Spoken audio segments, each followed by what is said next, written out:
What's going on, guys? It's time to kill the party.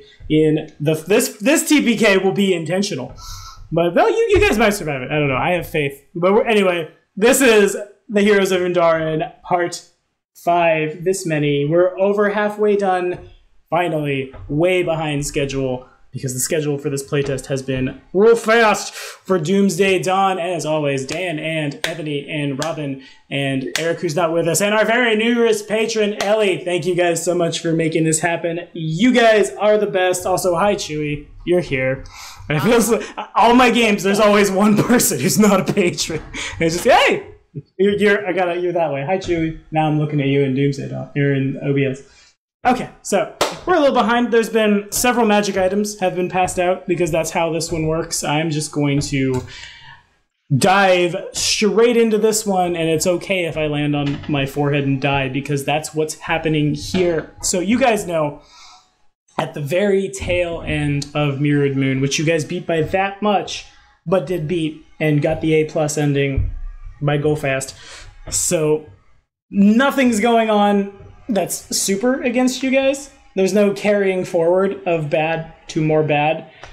But you guys knew that we were looking for something called the White Axiom, which is supposed to undo a lot of the bad things that are counting down that will happen in 4718, and it's been uncovered via divinations and research deep within the ruined city of Undarin, which is in a region that, although the gateway to the Abyss has been sealed, this takes place after Wrath of the Righteous, it's still known as the World Wound. The land is still just, like, infested with demons, so the Order has a bit of a task to retrieve this. And in response to this, a band of heroes has been called together from amongst the remnants of that crusade, plus Tugar, for reasons, to protect the Esoteric Order, to protect the heroes that the AP wants me to say were from the Lost Star. But I guess that's just Ojitai now.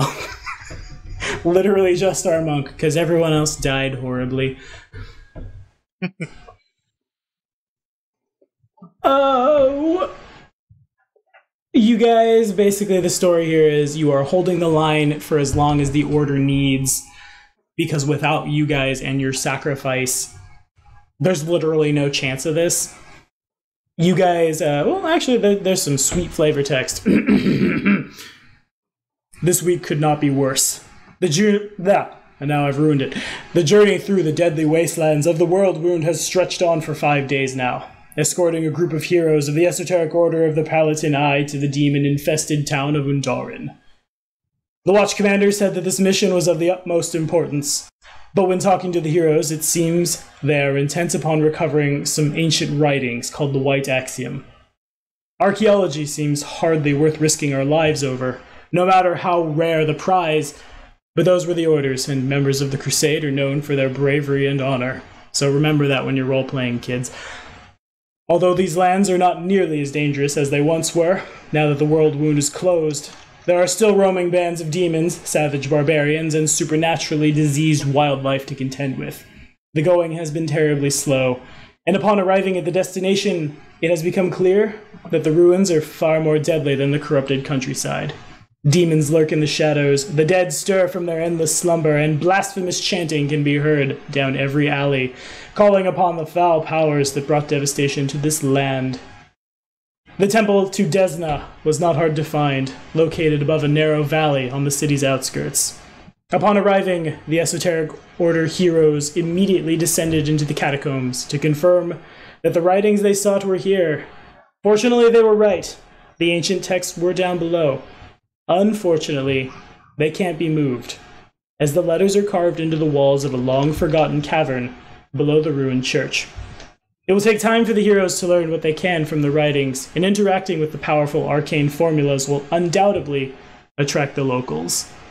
Once the Esoteric Order heroes begin, the demons will notice an attack, but the demons need only be held off long enough for the heroes to complete their task. And let's run around the room real quick, starting with the top left corner of my OBS. Dan, who are you? What are you? How are you doing? What are you playing? I've already slipped into your voice for you. Tate I be Seamus McFinnigan, gnome bard and storyteller. I'm really just here to record what happens. Good enough. We'll take it. Next is Anthony.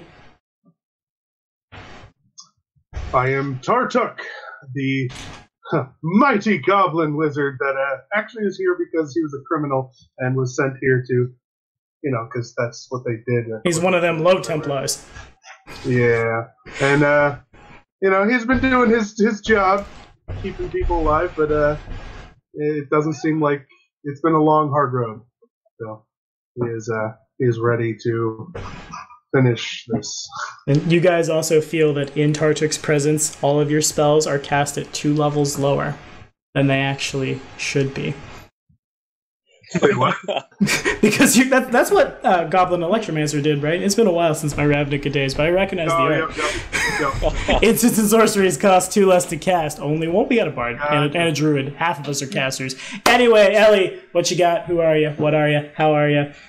Sorry for... I was at work today, and I went on break, and I was looking at Discord, and I saw you just like, no TPK this time, and I'm, okay, here's a new person. You're gonna... Okay, here we go. Lord. Yeah. I'm Sybil. I was a human barkeep, and I'm here because my bar was destroyed, and I'd like my money's worth. Good enough, we'll take it. And Robin, that art looks familiar. Sorry, I should have said that you're not supposed to play Esoteric Order members, but... Hope. Well, 2 guards end up joining the Esoteric Order at the end of the RP that I first introduced him. Well, by now he's much more powerful, probably like an Archdruid, and now that demons are invading, he feels the call once again, since nature is in balance, and he needs to tip the scales to bring everything back in order. That's fair. From what little I know of Wrath of the Righteous, I feel like I'd play a druid before I'd play a paladin, because Sarkoris got messed up. Anywho, Chewy, you're over there. I can look at you. Mirrors are hard. Am I looking the right way? Yes, I am. Hi, Chewy. Is actually looking at the map. So I am Ike. Runebreaker. And I'm a dwarf. And I take the barkeep and that one dwarf monk. And while I was drinking beer, when the demon attacked, I was fine with it. I offered it a beer. It knocked the beer out of my hands. I swore vengeance against all demon kind. Well done. Well done. Stereotypes. Never waste the beer. You never waste the beer! That's literally the same art that our Gestalt... He had to drop, unfortunately. Tiki did drop, but our Gestalt monk rogue, who's a dwarf who very much likes his brew, and kind of sounded like Shaggy Two Dope from the ICP with his character voice, but that's a whole entirely different story. Okay, so you guys arrive. It's real quiet as you guys get here. A long time ago, this temple to Desna was probably really, really pretty, standing on a hilltop not far from the city. Present day, it's basically just a ruined heap of stone. The walls of the temple are marred by fire and war. There's large holes on every side. The roof has basically collapsed, and the interior is equally desecrated. Once beautiful murals and carvings and things have been ruined by blood and fire. There's no signs of bodies, but it's clear that the central space in this room was not too long ago used for rampant slaughter and stuff. The only real part of the temple that still holds any grace is the altar, and even then the power is kind of waning. You guys have... I won't kick on a timer. We'll start it at 8, or when you're ready. But you have 10 minutes in game before we're basically on initiative until you win or TPK. The floor is yours. Okay. Seamus is going to look at the blood and say, "Oh, that's a lovely shade of red. Could use a bit of redecorating, though." You're not wrong.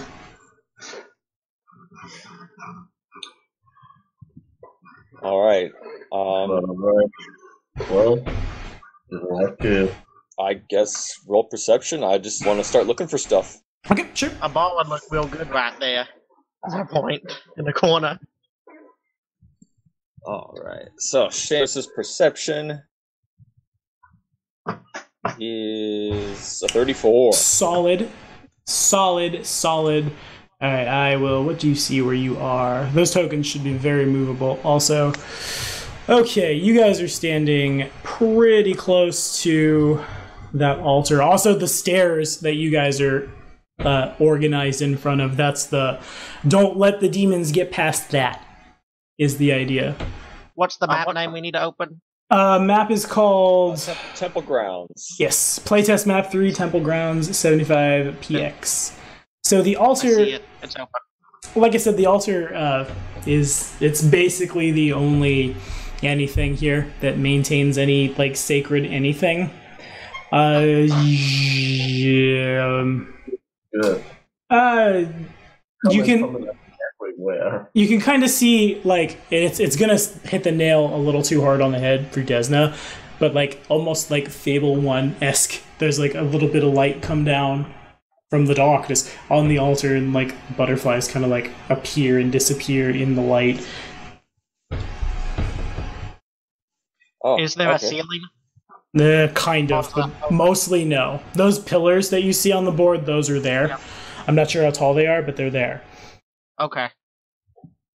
Seamus will get out his tome and get out his magical pen to start talking about everything he sees as it writes down. Seamus's real name is actually it's been too long since Harry Potter. Rita Skeeter. Yeah, you've got a quick quotes quill. All the baleful polymorphs will turn you into a beetle. No choice.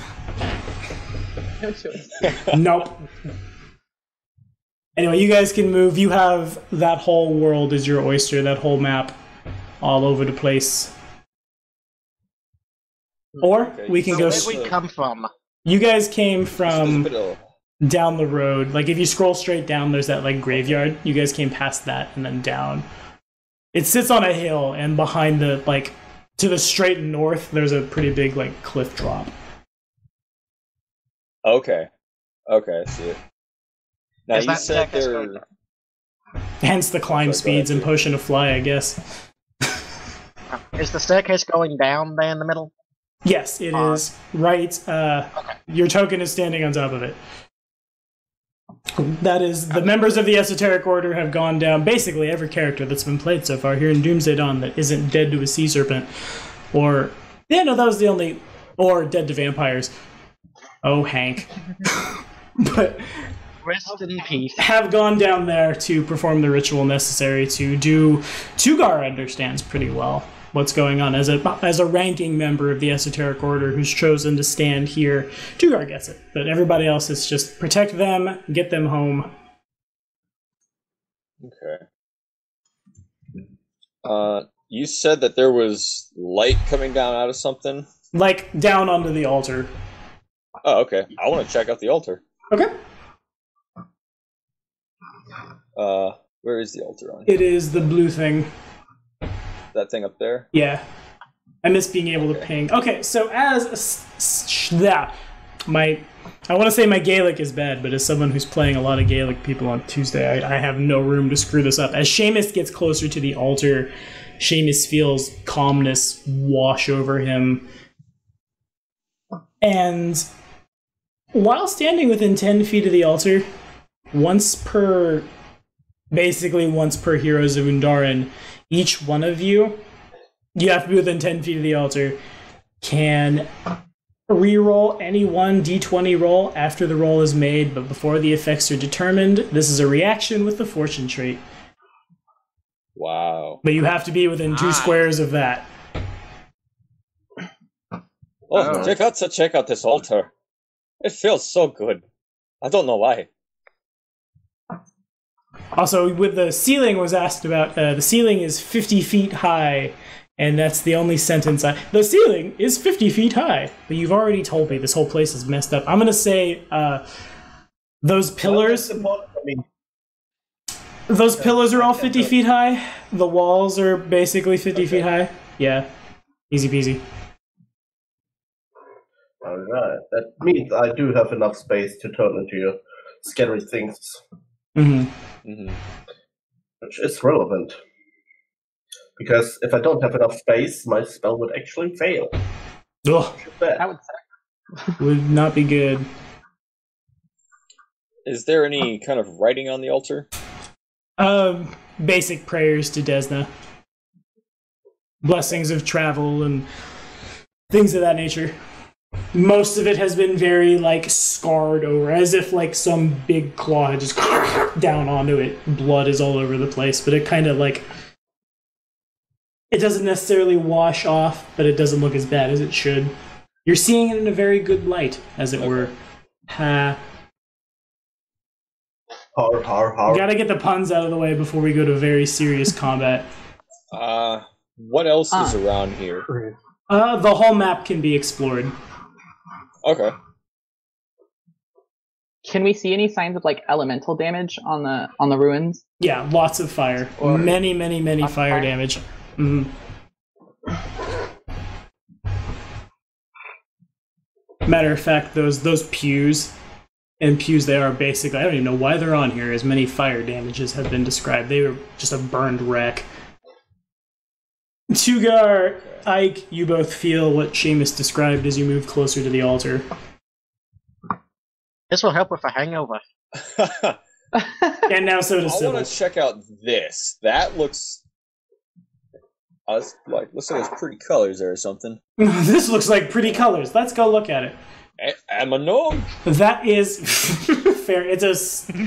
I don't have flavor text, but scrolling in on it, it can only be a stained glass. Oh, lots of... Despite the colors you see, mostly it would be like various shades of purple and violet and like silver, and just like butterflies flying across the moon everywhere. Also very desecrated. Lots of...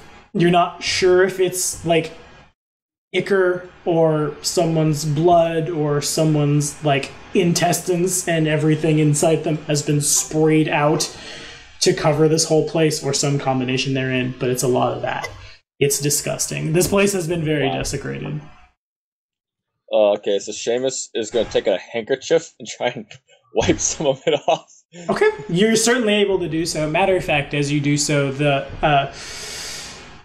it doesn't mechanically do anything better, but everything in this, like, up here on the... God, I don't hate role-playing in churches, but I don't know what anything is called as a lifetime atheist who's only been to church like twice. The place where the preacher would stand and address the congregation, that bit, it all feels a little more... Podium? Thank you. Is it the Podium. podium or the... Yeah. Feels a lot more like... The podium's on top of the altar.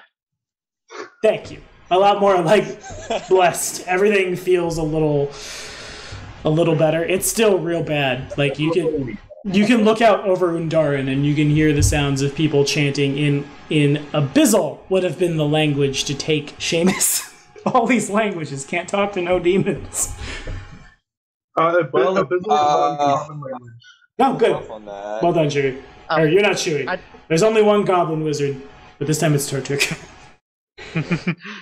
Okay, so as Sybil gets over where Sybil is, things I are... was going over here, and I was going to clean the other windows. I hear you. I have a map with numbers. Okay, so you can see, Sybil, to the straight south of you, there is a graveyard, and even just like looking at it makes your stomach like drop real hard. Everything gets queasy. Like you almost kind of like lose focus for a second. That's a bad sign. That's a great sign. Means you're in the right place. That's a great sign. So Yeah. I'm just gonna walk over here, and then before I like actually walk out, anybody else? I found a graveyard. If we want to go look at it. Desecrated graveyard? Oh, a graveyard. That's the place to meet. Need some of them undead fellas. I didn't say to be friendly. I just said it's a place to meet. Well, Hopefully, Depending on how many hopefully we demons, don't meet our maker. yeah, it's like depending on how many demons show up here, we might meet up there again. Yeah. Seamus is gonna go check it out. Okay. As you step that close to the graveyard, it's you hear the sounds of the unquiet dead whispering, and you feel the same but worse now. So does Ike as he gets closer. Oh. It's not the best. It's you guys are World Rune Crusaders. You understand. Yes, the graveyard is desecrated. Undead in the graveyard will get a +1 conditional bonus on all checks and DCs. The living take a -1 conditional penalty on checks and DCs while in the graveyard. So you can't feel it as bad as if you were to step over that fence, but if you did. So, I think we should stay out of the graveyard. This one's no good. Especially since we do need to defend these stairs. You do. Also, as you guys cross where Sybil and Ike are presently standing, doing a scroll. That's difficult terrain. As you move out over there, you have to pick your way through parts of the temple that have been collapsed over the years, and especially due to Seamus's size, but also just the sheer amount of stuff that has to be moved through there. If Sybil were standing here, both of you would have cover from each other. Here you don't. If you're separated by more than 10 feet, you are concealed. But it doesn't apply to creatures larger than medium or creatures that aren't standing on the ground. Tugar. Huh. That's important for me. It is, it very is. Okay. Is there anything under the pews? You can look around, you can make a perception check. Seamus is gonna go around and check that. Is that another window? Yeah, that would be another stained glass window. Okay. We're on raw fumbles today, so the natural one, you don't die horribly. This is where I'm going to be a very rules as written GM today. You don't really see anything. Lots of, well, actually, you look under the pew and there's the body of a... you're not sure what kind of humanoid it was, but now it's very dead and charred, and you try to pull it back and the arm disconnects from the torso. Bits of dust just down into nothingness. Also, as I do a little more scrolling, you guys would know, as hardened World Rune battlers, that the inside of the temple, though it hasn't been the best for it since bad things have happened in the World Rune, but it is still considered sacred ground. That you aren't provided sanctuary from, the evil. You can't Quasimodo your way out of these fights. But whenever a non-evil creature inside the temple is the target of a heal spell or another effect that restores hit points, the target regains additional hit points equal to the level of the spell or effect. In Sugar's case, that's the level of the animal or soaring or whatever form you use. Because you needed any more. There you go. Yeah. Congratulations. Whenever, everywhere inside the temple. Oh, that's gonna be so awesome. That's very good. I get twice my spell level in healing. Well, if you guys remember all those numbers I wrote down on Discord, double that. Good. This is gonna be good. You guys might make it. That druid build's very strong. So nothing. You said there's. Did you say there's nothing new with this window? You're not sure just looking at it. There might be. It's that one in particular depicts an image of Desna flying around the moon. It looks the least desecrated. Okay. You could probably pick your brain, but there's nothing reacts when you get that close. I just looked it up. That now means that I would have a possible healing through healing transformation of 168 d6. Oh my god. Good. That's how many we needed. Yeah. You ain't gonna die. If Seamus would like to make a religion check, I'm gonna die. They can. That's the spirit, also, Anthony. I believe I in can you. feel it. It's Tartuk, by the way. Tartuk is feeling that he's going to die. Yeah, fair. Can I- Fair. Can I? Yeah, I can do religion. Yep, you certainly may. Let's see. That's good enough. So 27. Seamus is able to determine that. Actually, rather, Seamus, being a bard, has seen this before. If the window was illuminated, it might grant some kind of benefit. Oh, Whether that be the sun go through it, or, like, should someone cast light on it. yeah. Well, in that case, Seamus is gonna cast light on it. Maybe Okay. it looks better. As you do so, the entire temple, like, you cast it, it resolves, the window lights up, and then the clouds that exist kind of like the pit from Fallout 3, that kind of style. The sky is just like a rusty reddish brown with these gross gray amalgamations of clouds floating over, but then that all parts. And though it's the middle of the day, the temple is bathed in moonlight. While that's happening, and it will happen forever. Oh, wait. It won't happen forever. It will happen for a while. Any demons or undead within the temple have their resistances. Wow. Oi, look what I can do. Turn it off. Look what I can do! Turn it on. Turn it off. Turn it on. Desna's pissed. You die. No save. Okay, so as this is going on, they cut the resistances in half. Yes. As this is happening, a very familiar face makes their way up the stairs, and it's going to be the first token relevant to the adventure that I can find who isn't dead. Devil makes his way up the stairs, and he informs the party that I had decided to do this at 55, but then there was flavor text. The ritual will commence in 4 minutes. If there's any further preparation you have, do it now. He runs back down the stairs. You guys have till 8 p.m. Oh, I got so much exploring to do. It's over here. Be more specific. Where you're standing, nothing. The west side of the map. All right. Over there is doing a scroll. At the very far west end, like all the way down where those like separate rooms are, there is the timer is paused at the moment while I do a scroll. But if anybody else has anything they want to do, spit it out now. Is this holy water right up here? That's not holy water. It might have contained holy water once.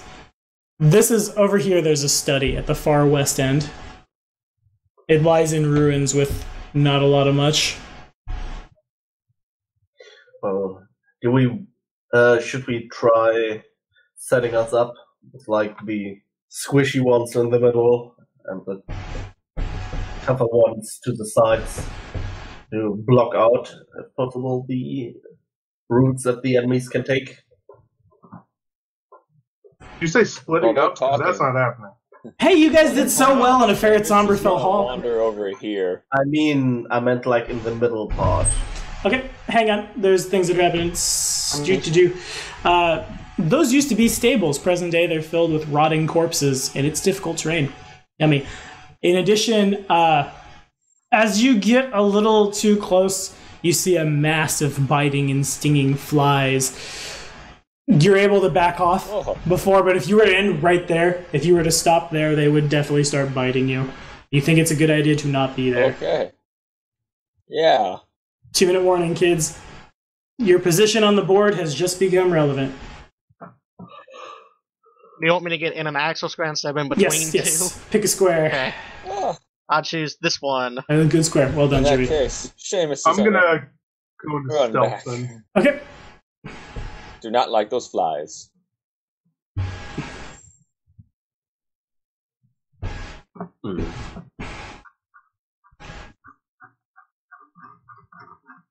So and this is going to be the last thing that happens before combat breaks out.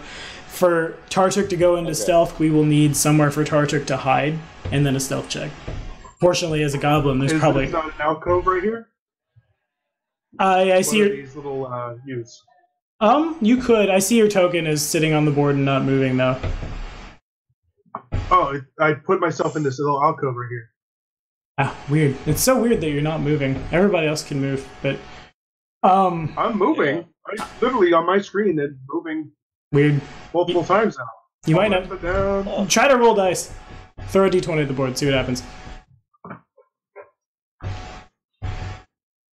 Nothing. Weird.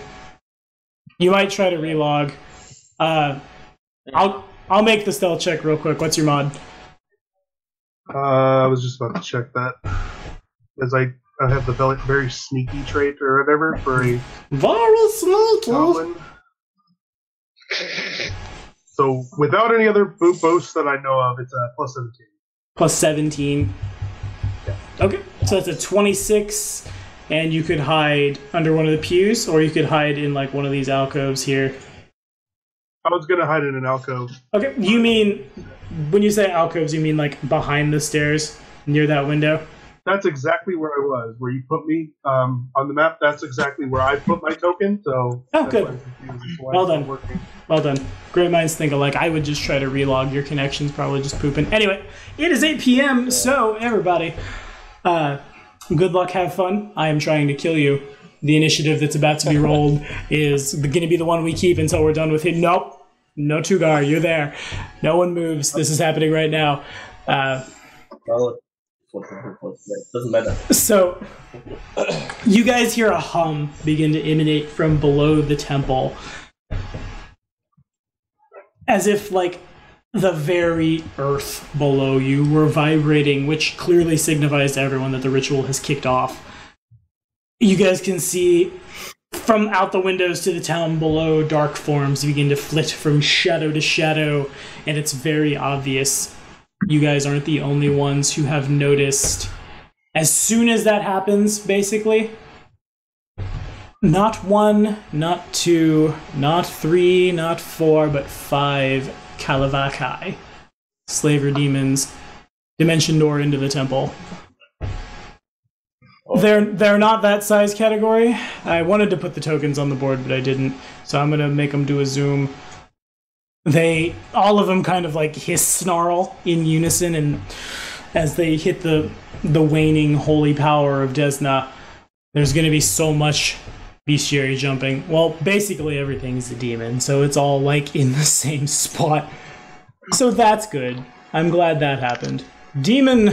Slaver demon Kalavakas, I think, right? Didn't I get that? I got that right. I did it. Alrighty. So we'll take that perception, or we'll take that stealth check from Tartuk for his initiative, unless he would like to roll perception. That, then? Got it. Duly noted. Incredible initiative. Gotcha. I have a lot of stuff to do. Okay, I hear you. I'm just doing a scroll. These guys, they are medium. Okay, cool. So that means 25 from Mr. Runebreaker. Ick got a 25. And Sheamus got a 13, and that's a... No, that was a 30. Oh, that's much better. God damn it. 30. It didn't save my character sheet. Oh, boo. Do you not have a character sheet? Not on Fantasy Grounds. I spent the time making it. Now it's not there anymore. Oh, do you have like a PDF? It's not working.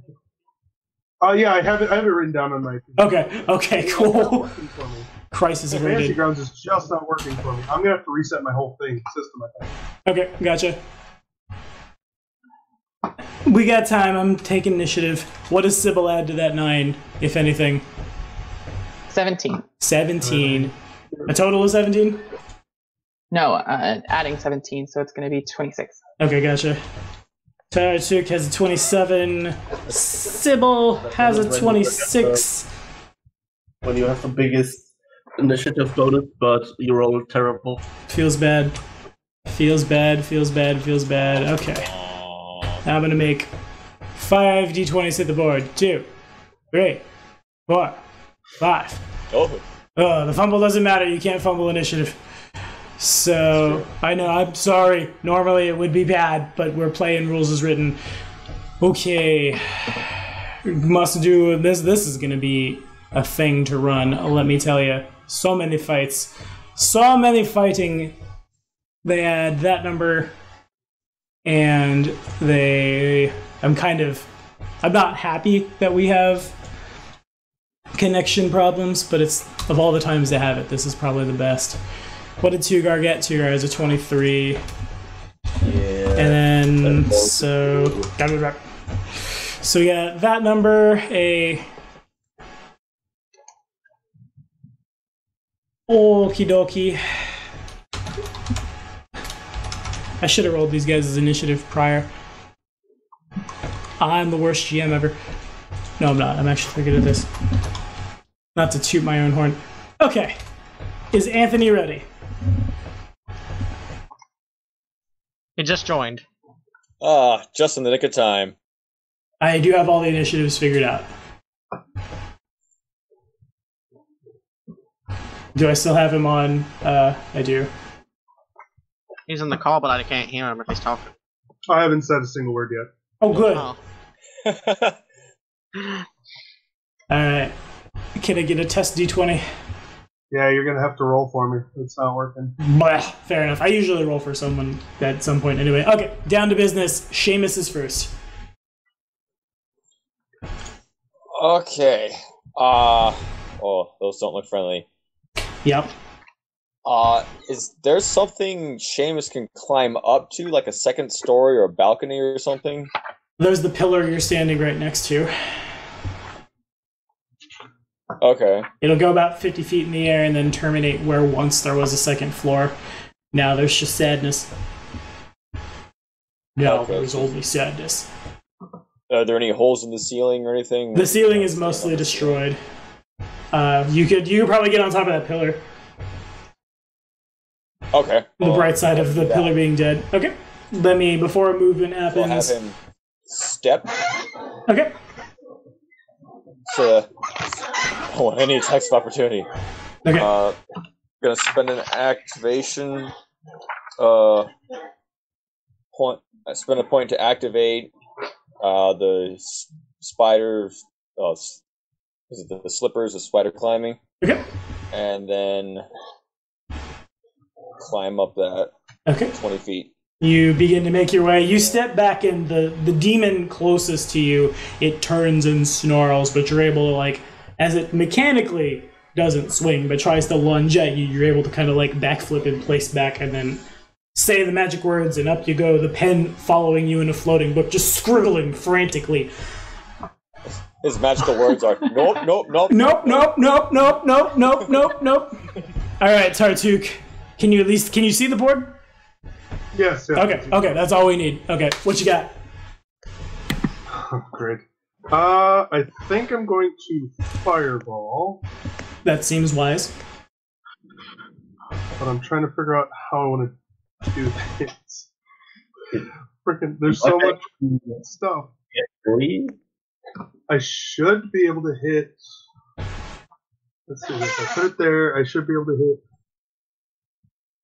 Might even be able to hit 4? I think I can hit all 4 of them if I put it. I think I can see all 4 because you can shoot up. Yeah. Sybil's gonna feel the heat, but you can definitely ping all 4 of them. Okay, cool. What's my DC? DC is 28.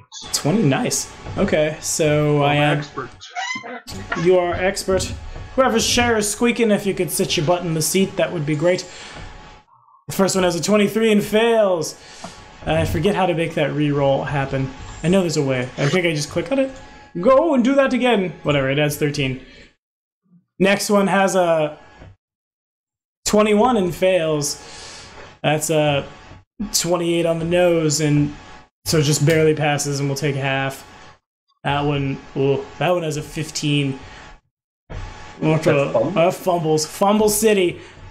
Okay, so the one standing closest to the altar as Tartuk fires, the fireball explodes, and all of them strangely don't have any fire defenses at all. So I was a little worried for the alchemist going into this, I'm not gonna lie, but seems to be good. It explodes, and as that happens, a javelin of moonlight comes down into the one that fumbled, who's gonna take double 8d6 fire damage. 3, 4, 5, 6, 7, 8. God, I love rolling that many dice. 31 or 62. I know, I'm sorry. Just remember Ojutai. Remember the wise words of Ojutai. 31 points of fire damage are assigned to that one. and that one, and that one, and that one took 62. And that was 2 actions. Alright, That would also probably break stealth. Because, like, to lean out and do an incant. Technically, I could have done it by concealing the spell, if I really wanted to. Sometimes it bees like that. Yeah, I could have concealed the spell, I guess, but I mean, it's a fireball. They knew I was there. Yeah, they did. Move behind the stairs. I want to move farther away from them. Like that? Yeah, that should be good. Okay, fair enough. All right, Sybil. It's your first turn playing with Black Dragon Gaming. Don't botch it. So I'm going to use Double Brew and Quick Alchemy, Okay. Liquid Ice, and a bomb, and then Quick Lobber to grab one of my pre-made bombs. Uh-huh. And then the 2 demons right by the pillar. Okay. I'm going to target the one standing in front of the pillar closest to me. Mm-hmm. So the one straight up in front of you will take the most damage, and the one at his back will take the splash. Yep. Okay. Cool. Well, I hope it's more than a 7 to hit. It is 35. A 35 is a. Whoa. Do you target his touch? Yeah, it's touch AC. Okay, that's a critical success. Well done. Sybil just. Alrighty. 35. Gee. Yeah, that's well done. Are you sure it's a 35? Yeah, I mean, doesn't that mean you get plus 28? No. It'd be a 12, then plus if you're trained in it or not. 25. I lied. Okay. I did my math wrong. Okay, that 25 just hits then. Fair enough. Yeah. I had to be like, wait a minute. Well done. Hold up. Whoa. Okay, so the attack is a little less good than we thought it was, but it still hits. So what's our damage? I can't. It's not adding it up for me. I can't read the D4s. Okay, sometimes you have to roll it like if I just throw the dice somewhere, it won't register. Sometimes you gotta be real careful where you let go. Yeah, it has to be right where all the text is. Yeah. I can throw that D4 on the board. There you go. So it's how many D4 is it? It's 44. 4. So you can while holding the D4, while holding down your left mouse button, if you right click 3 times, it'll make 4D4. There you go. There you Oh go. my god, how? Jeez. What? So there's 4 damage, but Okay. they get hampered 10? They get hampered 10. It does not seem to resist any of that. Man, I'm a little disappointed. I thought demons must have lost a lot of their resistances. The bomb explodes in its chest. It burns. I'm just trying to figure out what the chances were to roll 9 ones in a row on a D4. A lot. Okay, so I've seen 3 D20s hit the board. I'm not sure what's happening. I didn't know it did 3 of them. Oh, okay, But, fair. so it should have been. So the first one I rolled was the 15. Okay. Plus 10 is 25. Okay. So it's going to be 48. Okay, understood. And what kind of dog is this? I watch a lot of Borat. Leave me alone. What kind of dog is this? But what's the next damage? 24 fire damage. Okay. Understood. For the guy on the pillar. Okay. And then it does 7 damage to the guy on the side for the splash damage. Okie dokie. Sounds good. And then the last one is 3, so a 11 does not hit. 11 does not hit and would fumble, but there's no rules as written fumbling with a bomb, I don't think. Does it land in a different square? Is that how splash weapons work in this? Let me double check. To the rulebook! The dark side of having a huge combat in the middle of the playtest is we all are going to be very rules lawyerific. Which is fine. That's how it is. It bees like that sometimes. What is the splash trait, please? Thank you for telling me what an acid flask does. Don't multiply to do. If an attack with a splash weapon fails, succeeds, or critically succeeds, all creatures within 5 feet of the target take the listed amount of splash damage. On a failure, but not a critical failure, the target of the attack also takes the splash damage. So that was a critical failure because that was a 15 total, which is exactly 10 under. So that's awkwardly worded. I want to say nothing happens, because it says fails, succeeds, or critically succeeds. Everything within 5 feet takes splash damage. So it looks like the last one, just like you throw it, and in your haste to get rid of this thing, it's like the mixture was not as potent as it should have been. And 1, 2 connect with the face, and the third one connects, and it kind of just fizzles a little. And that was 3 actions, so it passes to this Calavacus right here. And I think these guys, I will play 100% to the script given to me, so no one can say I'm picking on people. Attack anyone they see. Okay, they see everyone. They appeared, they should have appeared a little closer. Yeah, they'd be fine. They'd be so fine. They slay operative attacks, they attempt to slay, so they can save themselves. Okay, cool. What can I do? What kind of spells do I have? The first one, we're going to target Tartuk. He's not happy. There were explosions. He didn't like that. Explosions are bad for me. The one standing farthest to the left turns in Tartuk's direction and raises its hand. Tartuk can feel the presence of this creature. Quick recognition. So if it's a arcane spell, I can recognize it. It is. You have to roll it. Okay. But it's a secret. It's a recognition thing. It's all that you have to do. What do you add? For my arcane, it is plus 19.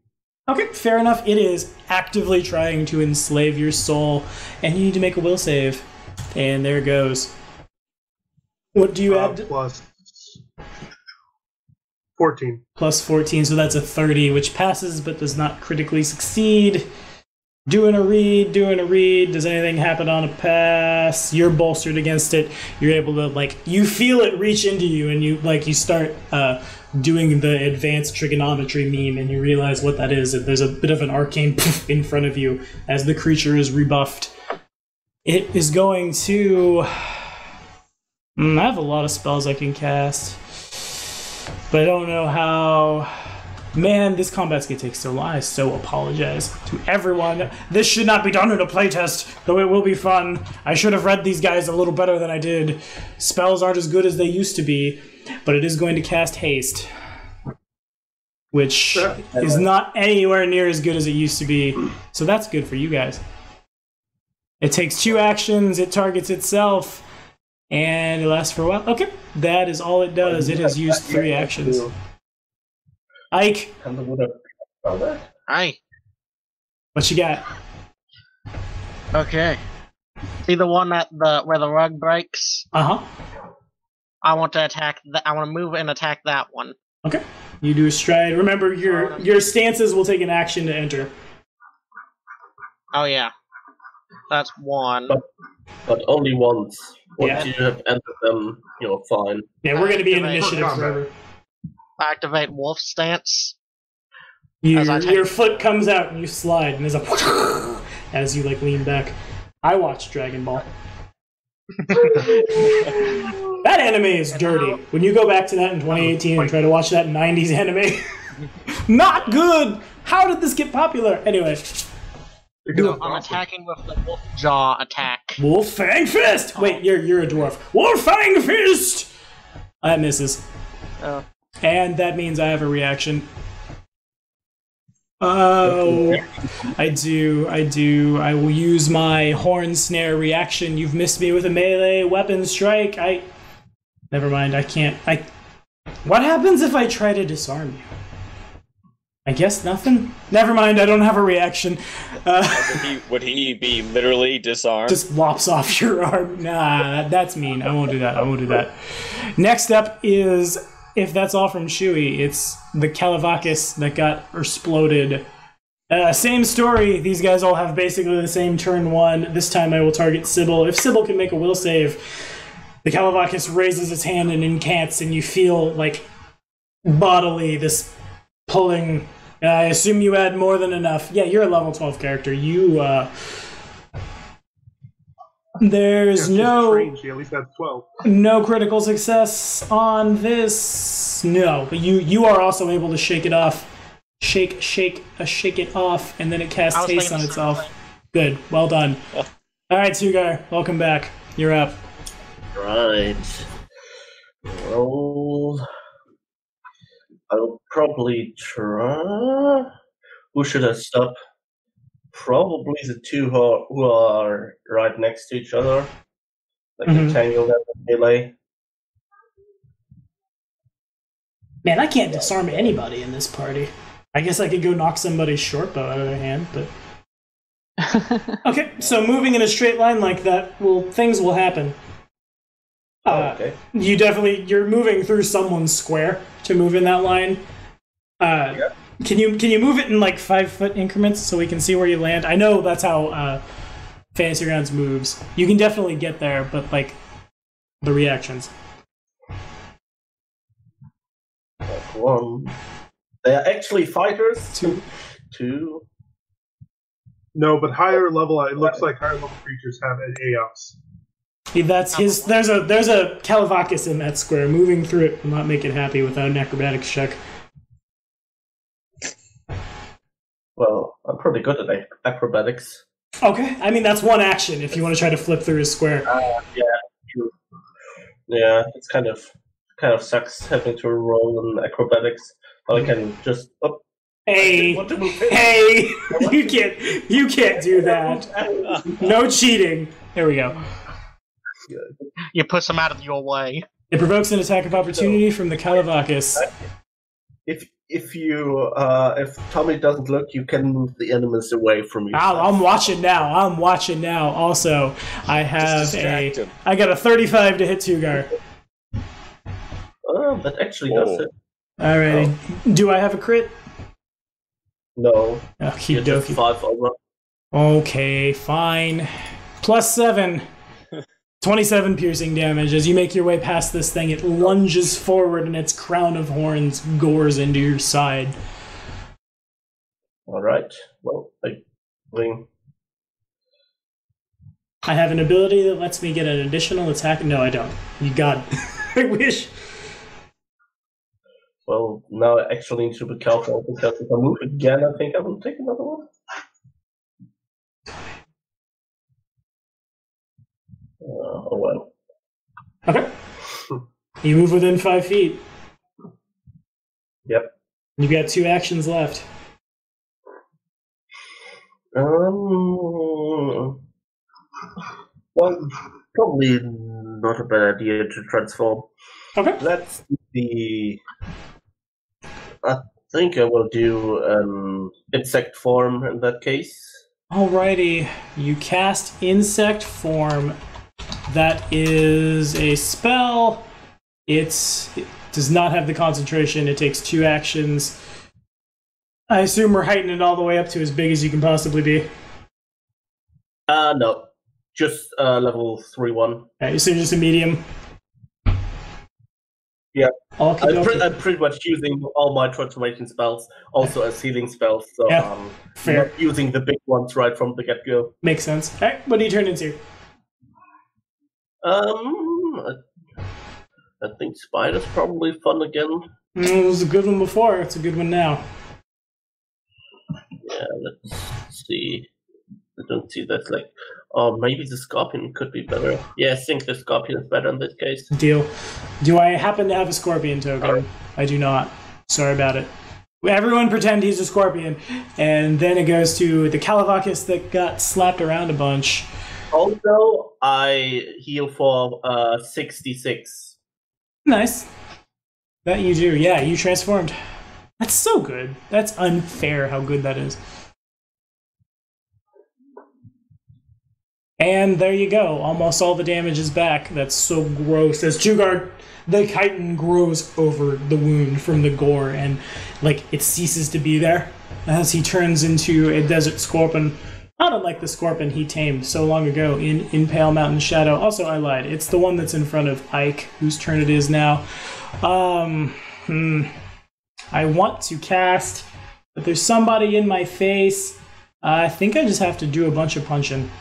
Yeah, that's what we're going to do. We're going to make some strikes at Ike. First attack is a 31. Yes, a 36 to hit Ike. Okay, my AC is a 28, so it hits. But does not do a crit. Okay, fair enough. I'm going to commit to the attacking with everything. So this is at a plus... This one's at a plus 16. 25 to hit. It misses. And that one misses horribly. So I got one connect for... I take 29. 29. There's 7 more on that. As this thing tries to claw into you, but you're able to like lean back into the claws, but the horns reach out a little farther, and the horn gets you like in the chin out, taking... Oh, you're a dwarf. That was bad flavor text. Forgive me. Some of your beard is missing, because I guess that's what I said. Oopsie daisies. And next is... Now it goes down to the one that got fireballed. It's... let's get... You're bolstered. Never mind. Who's not bolstered? Jugar, will save. Will save. All right. Let's just roll the d20 and look what I'm adding. I'm adding 19, so that's a 25. And that just passes. Jugar feels it a little more. As he's like going into battle for him to fight these things, something pulls at the back of his mind. He shakes it off. This one casts haste. This one can only reach... I've hit everybody but Seamus. Seamus is out of range. 25, 35, 10, 15, 20... Yeah, because you climbed. Okay, so it's going to cast haste, and it's going to stride twice. Right there. Right there. Oh, wait. Actually, I can cast haste, move there, and I'm actually going to attack Sybil. So 22 to hit. A 22 to hit hits me. Alrighty. Here we go again, Brett. For... I don't know why I'm making South Park noises, but it's 28 points of damage, and we go to the next round. I'm going to, before the top of the second round, I will do a read. Do you not have any dexterity? Don't you need that for throwing bombs? I have dexterity. I have a 20. Then you should have more than 22 AC, because it's 10. She might be untrained, which means that it's -4 to her profession. Oh, right. If she's untrained like I am, it's really low. I have a 20. Yeah, right. Because that's now -4. So they also kind of nerfed AC. So everyone is trained in unarmed, or in a unarmored defense rather. The monk gets better. So if there was confusions, yeah, everyone is trained. It said that we weren't. Okay, so we actually have the +4 to that then. Yeah. 4 to our AC. That's Yeah. good. That actually makes me feel a little bit better. Fair enough. All right, Seamus, you're up. Second round. I'm getting hit with a 2.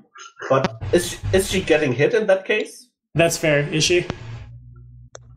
I'm still getting hit. Okay, fair. Even with your +4 to that? What's your dexterity? What's your dexterity? Trained light armor. My dexterity is got a 5 bond. So 15. So your AC should be At least 27.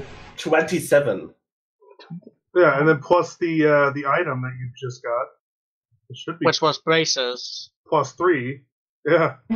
No, she's trained in light armor, so she's got at least 30. Okay, so that attack missed. Yeah. Yeah, that's pretty much what I'm saying. Like, she should have more I've got than a 31 AC, and she's got a higher dex than I do. That's fair. And you guys are probably in the same armor, basically, as an alchemist and a bard. Okay, never mind. That damage was not assigned. I missed. No armor. Yeah, just light armor. I had no armor, and she had a low AC. Okay, so That's weird. that light from the window, is that still active? Yes. All right. The resistances are cut in half. Dewey, I'm halved. Well, I hope that lasts forever. I'm not gonna lie. Seamus is. Let's see. It's not Tugar. Okay, that dude's a wizard. So He's a what? No, I'm a goblin. No, that was so bad. You're a what? what? I never enjoyed those videos until we brought that up in Discord. It is good. Oh, that was so bad. All right, so Seamus is going to spend 2 more move actions to go up to the top of that pillar. Okay, understood. You reach the top. Then he's going to inspire courage. So That should hit it. That hits every everybody. ally, gets a +1 bonus to attack rolls and saves against fear. Seems good. Is there a performance check that accompanies that? No, it's just a cantrip and an action. So you're not going to use like lingering performance or anything? No. Okay, fair enough. I'll let you know. Fair enough. As a spoiler, the episode of Min-Maxing for Fun and Profit that I have to edit after this, and it comes out tomorrow, is our Necromancer, and it's mostly a bard, turns out. So that's new. That's fun. Wow. And also, Tartuk, your time has come once again. Tugar is in fireball range. I could take it. Just, yeah, got this. We're good. So good. Alright, I will not be doing a fireball this time. Okay. You know what? I bet the Kalavakas had spell resistance in 1E as well. These guys are considerably nerfed. I would like to move around to the pew on the left, right next to the stairs. Like that? One more forward. Okay. Yep. Alright, and then I will attempt with the magical light crossbow that I just got, I will attempt an attack with that, because that's pretty solid. Yeah, it is. That's a plus 21 to it. Alright, what's our target? Or I guess who, rather. Oh, God. The one next to the dwarf monk. The one next to the dwarfy monk, and you had 21, so that's a 38 to hit, which is what they like to call a critical hit. Mr. There's nothing for me in these items. You crit him. Bam! That will be 48 times 2 then, right? So 8d8. 47 points of damage. Doing a look. I don't care about piercing. Probably a cold iron thing. Yeah. It's cold iron would be good. So you definitely drill this dude. You move forward and you fire, and this is as it's leaning, and some of Ike's beard has been shaved, and the arrow just the demon can probably function without the use of most of its eyes, but it gets like under the eyeball itself, pushing back into where like a brain would be. It roars out in a mixture of abyssal, celestial, draconic. No common here. Mostly it's just anger, as everything it can think to say is vomited out. I know How's two it of those. Tell you a sec. Can't math. I play the wrong game. God, no, I don't. I love Pathfinder. It looks like you can keep going, despite my wonderful flavor texting. It looks like I will quicken casting, produce flame cantrip, okay. and shoot it with a ranged touch attack. Is there? Those have the agile trait. Oh, good. Oh, natural 20. Oh, good. Nice. Alrighty, that works for me. Yeah, but it does, doesn't it? That doubles this damage, and then it gets a persist burn on it. It now. Oh shoot! I gotta look up the rest of it, but I'm pretty sure this is going to be a lot. That'll be 2d6 plus my spellcasting modifier, which is 5. Okay, so then it doubles that. So 46 plus 10, so 25 fire damage. Nice, well done. You are just the glass cannon. Then it is 2d4 fire damage persistent. It's burning. It is on fire. It is actively on fire. It turns and roars, and when its mouth opens, the roof of its mouth is poof. And I'm pretty sure it would have resisted all of that had this been first edition. Demons are not as strong as they used to be. What's the odds of me rolling 2 1s again? 5 persistent fire damage. Fair enough. Yeah, that's the thing that happened. I believe I actually add some more to that, but I don't know off the top of my head, and I gotta find it because I have the burn it goblin thing. Goblin's fascinated with fire. That's a fair thing. Okay, doing a look. Take a look in the rule book for the burn it ancestry thing. Hire me, reading Rainbow. By the way, for the first one you wrote, you had a 1 in about 1 million chance for that to be another one. Yeah, fair. Okay, so you gain a +1 conditional bonus to any persistent fire damage you deal, and you get a spells and alchemical items that deal fire damage gain a conditional bonus to damage equal to half the spell's level. So how high was that heightened? Technically it's always max, but it's 5th. So heightened to 5th, so you actually did 4 more damage from a critical. Nice! This game is fun. And he's taken 6 persistent fire damage. And he's on fire with so every turn he's going to be on fire until he puts it out with a flat D20 check. And that's actually relevant versus the demon in Pathfinder 2nd edition. I don't know what's happening. Is this real life? I'm confused. All right, Sybil. I'm an inflammable goblin, and they are not. You know Superfire. You know the secrets of Gobblefire. Q Queen song. That's all 3 of my actions. All right, it passes to Sybil.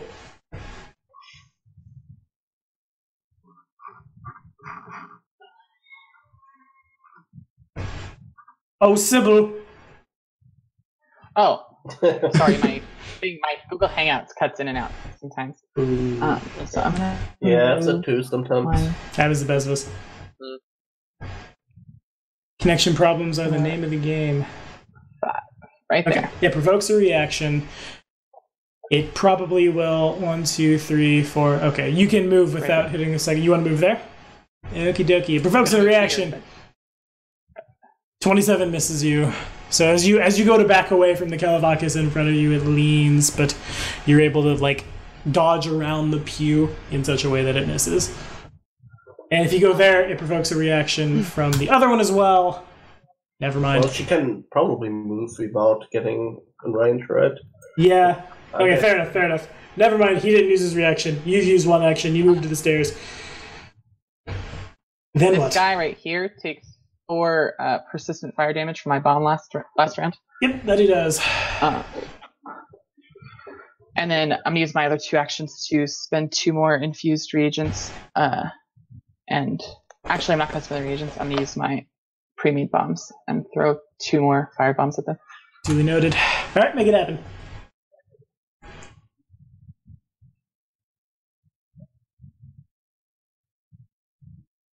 Okay. And we had what? Add a 1.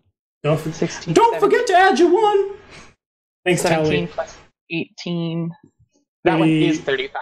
That one is in fact a critical success. Woo! Man, look at you guys go talking all this good garbage about how it's a TPK. I'm a helper.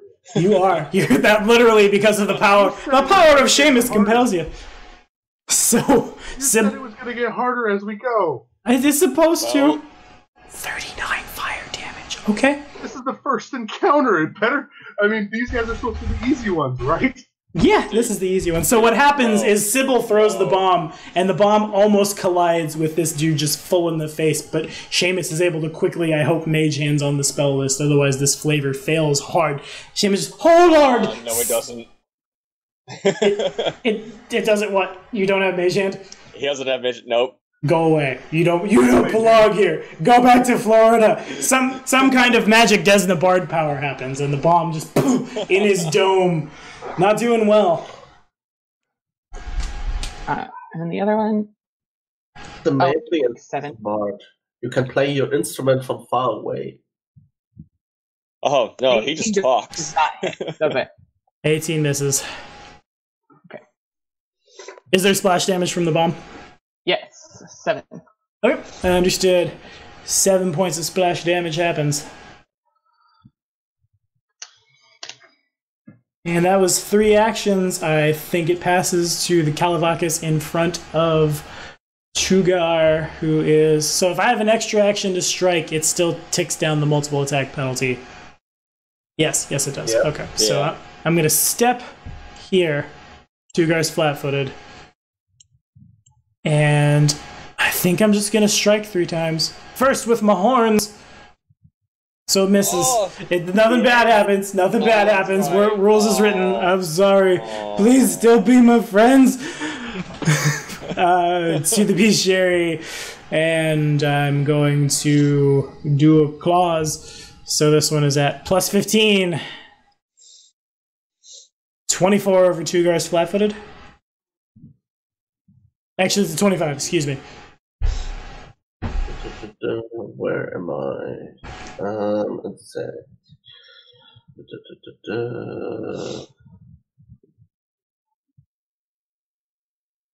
And this is going to take us like 25 sessions. I'm so glad that, Eric, if you're watching, I love you, but it'd be really hard to fit you in for how this part of the playtest works. So when you come back, you're helping me play the bad guys. Which was actually really fun. I think Chewie had a lot of fun being a poltergeist in Somerville Hall. What does flat-footed do? Just a flat -2 to your AC. Okay. What did you roll? I have a Kant's math 25. That does hit. Alrighty, so then the third one will also target you at much worse. 18 probably misses. Yep, that misses. So 9, 20, 22, 3, 4, 5, but a 26 hits. So I strike you with 2 claws for 8d6 plus 14 from 2 attacks. Ouch. So plus 14. So 48 points of damage. This thing, moving unnaturally fast, moves and leans and starts scratching into you. You dodge, well, rather the horns probably like glide off the chitin, but the 2 claws come under you to the exposed soft underbelly of the scorpion and rips flesh back. The sound of chitin the size of a man probably makes a crunchy, cracky noise, I imagine, as it comes back. And Ike, what you got? Yeah. I'm mad he messed up my beard. He messed up my beard! He got messed up worse. The reprisal. Anthony's characters are very good at doing lots of damage just right now. Alright, so I have a +1 to this from the bard. To attack and damage. Yep. Glass cannons. What? That's not me. So that's a 25. A 25 is a number that misses. It bounces off its... You punch him in a horn, and you realize in your rage that after the wolf fang fist hits the horn, that it might have been better to punch his face. Okay. I'm going to hit him again. Alrighty. That has the agile trait. Yep. That hits.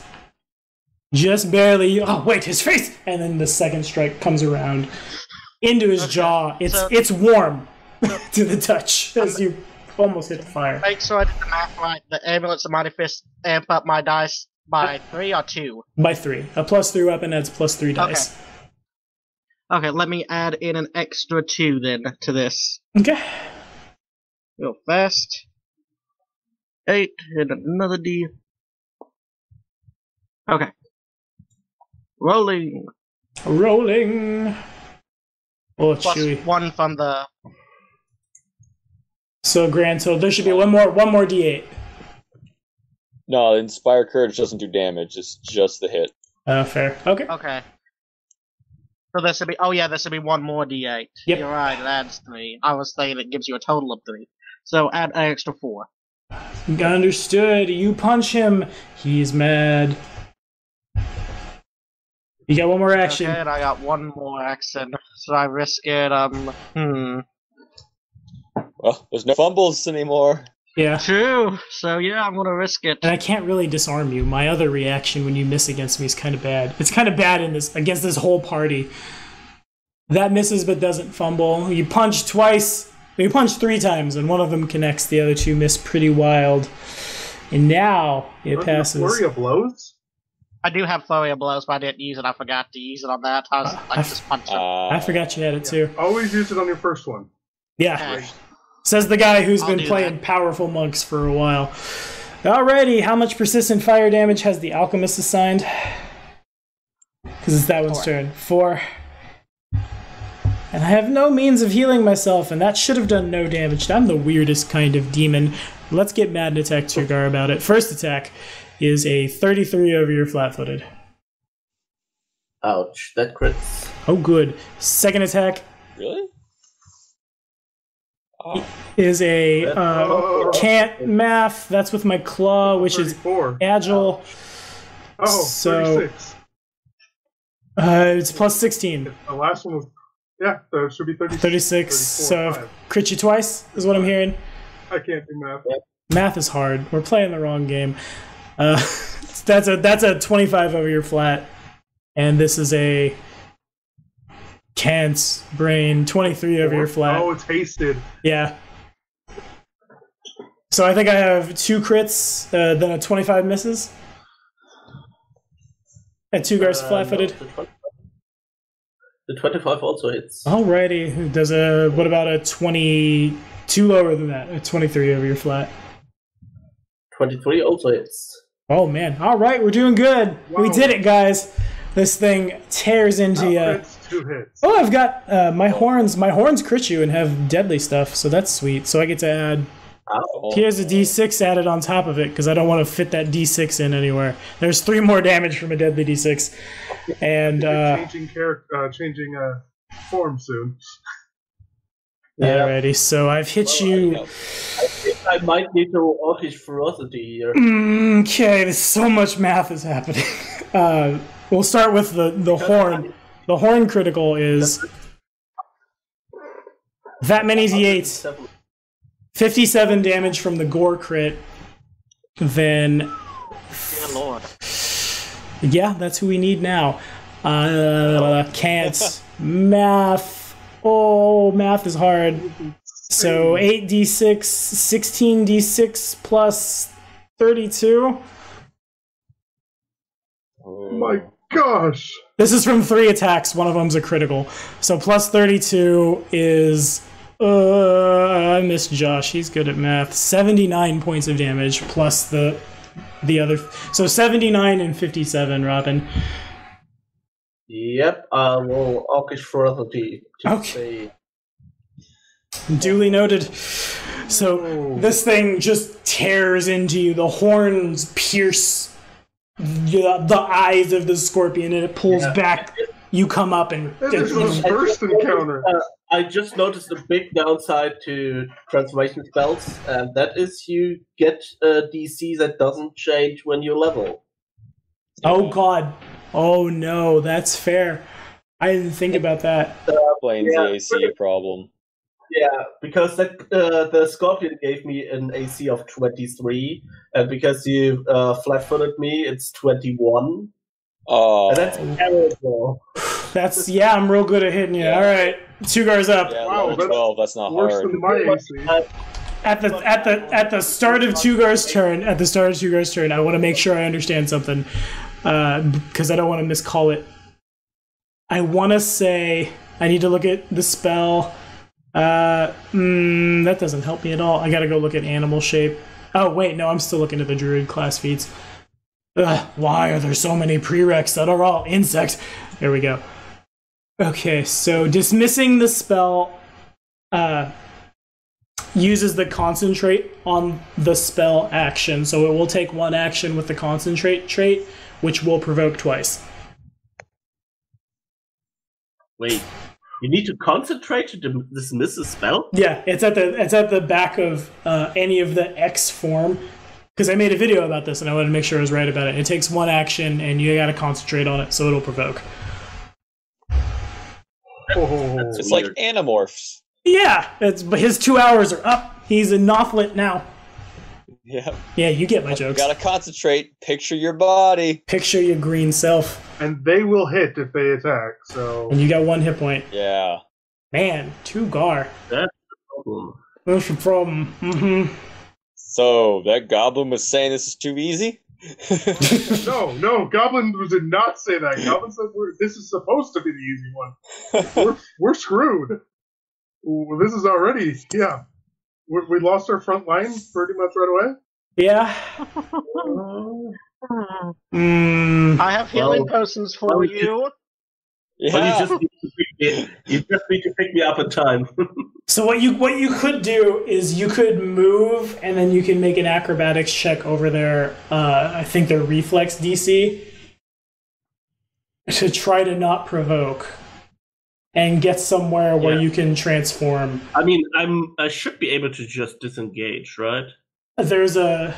Let me see if there's a withdraw action, because now it's relevant. I know you can step. Withdraw. There is no withdraw action. I imagine that's what step stride is. This is step. You could step twice and then concentrate on the spell to become a Tugar. Yeah. And then free action scream for help. Yep. Technically, step. You could step. Yeah, you could waltz. Da da da da. Oh, Bap, step bap, and run. bap, bap. The waltz was invented in Germany. That's appropriate for Robin. Let me look up healing transformation, because my build is dying before my very eyes. Healing transformation. Yeah. Yeah, you gotta add a somatic casting, so you won't get it back when you turn back now. Okay. Oh, that was bad. Yeah, I recommend getting far away, Tugar, and then taking your next turn to try to do that. But getting away from them would probably be your best bet. Yeah. So I got to step. Yeah. All right. Step, and then stride. Step out of their reach and then stride. I'm beginning to understand why there's that sheer cliff face now. Stepping, climb down the cliff. Oh gosh, this is supposed to be the easy encounter. I don't think any of the encounters were necessarily easy so much as this is the easiest. The CR. I don't want to spoil anything, but I'm going to say it. The event 1, the Slaver Demon Charge, is high 12. Then it's severe 12, and then there's some other ones after. So actually, these all are basically at level. Yeah, never mind. This is just real hard. Okie dokie. Here we go. None of these break CR 12. Not a 1. CR is funny. All right, Robin, what do you got? Oh man. Well, I will do the step. Okay. Step. Okay. Bring it out the range, and then I can do a normal move action. Yep. Then you can stride. Run down the stairs and go find Chewie's cleric, who's the hero of the Lost Star. Oh wait, they died. Go down the stairs to hide a bit. Okay, you are certainly able to do so. You make it to the bottom of the stairs, and all of the characters that have been played so far in the Esoteric Order, they don't notice you. Ojutai notices you. Ojutai doesn't have a lot of casting power. Neither does Aramil. Neither does what else was played. Kovacs turns and sees you, and he realizes truly he was the alpha, and you are not the alpha, as beat up as you are as you run down the stairs. Unfortunately, they are unable to help. But that was a good move. You're basically like off the board, we'll say, and now it passes to the one that has taken a lot of damage. And is on fire? And takes how much persistent fire? 5? 2d4. 2d4. I rolled a 5, plus 1 was 6. Yep, so he does a burning. He doesn't have much of a thinking. He's going to step here. He has 1 extra action, so he can strike thrice. The first strike targets. Ick. That's stuff. Ick. 27 to hit Ick. It misses. All right, plus 16. 26 to hit Ick. It misses. Plus 12 to hit Sybil. 25 to hit Sybil, misses. Plus 12 to hit Ick. It flails. It stepped. So it only had 3 strikes that time. It's hasted, though. So, Yeah, it's stepped though. Remember, it gets 3. It gets 4 actions. It took a step, then has 3 strikes. right, and I struck. Oh, excuse me. Fair enough. You right. You so right. You called me. Never mind. That didn't happen. Pretend that didn't happen. I mean, the last one didn't matter too much. This one is gonna. What am I gonna do? We need to go talk to the wizard that fireballed us. I think. That's Have kind a of what I little was chat. expecting. What's my move speed? My speed is. Whoop! Knocked over my desk. One of these days, I'll set up that desk from IKEA that's in boxes, like 2 feet away from me. I just haven't had the time. My speed is 25 What did you feet. go with? 5. It was black and L-shaped. That's all I remember.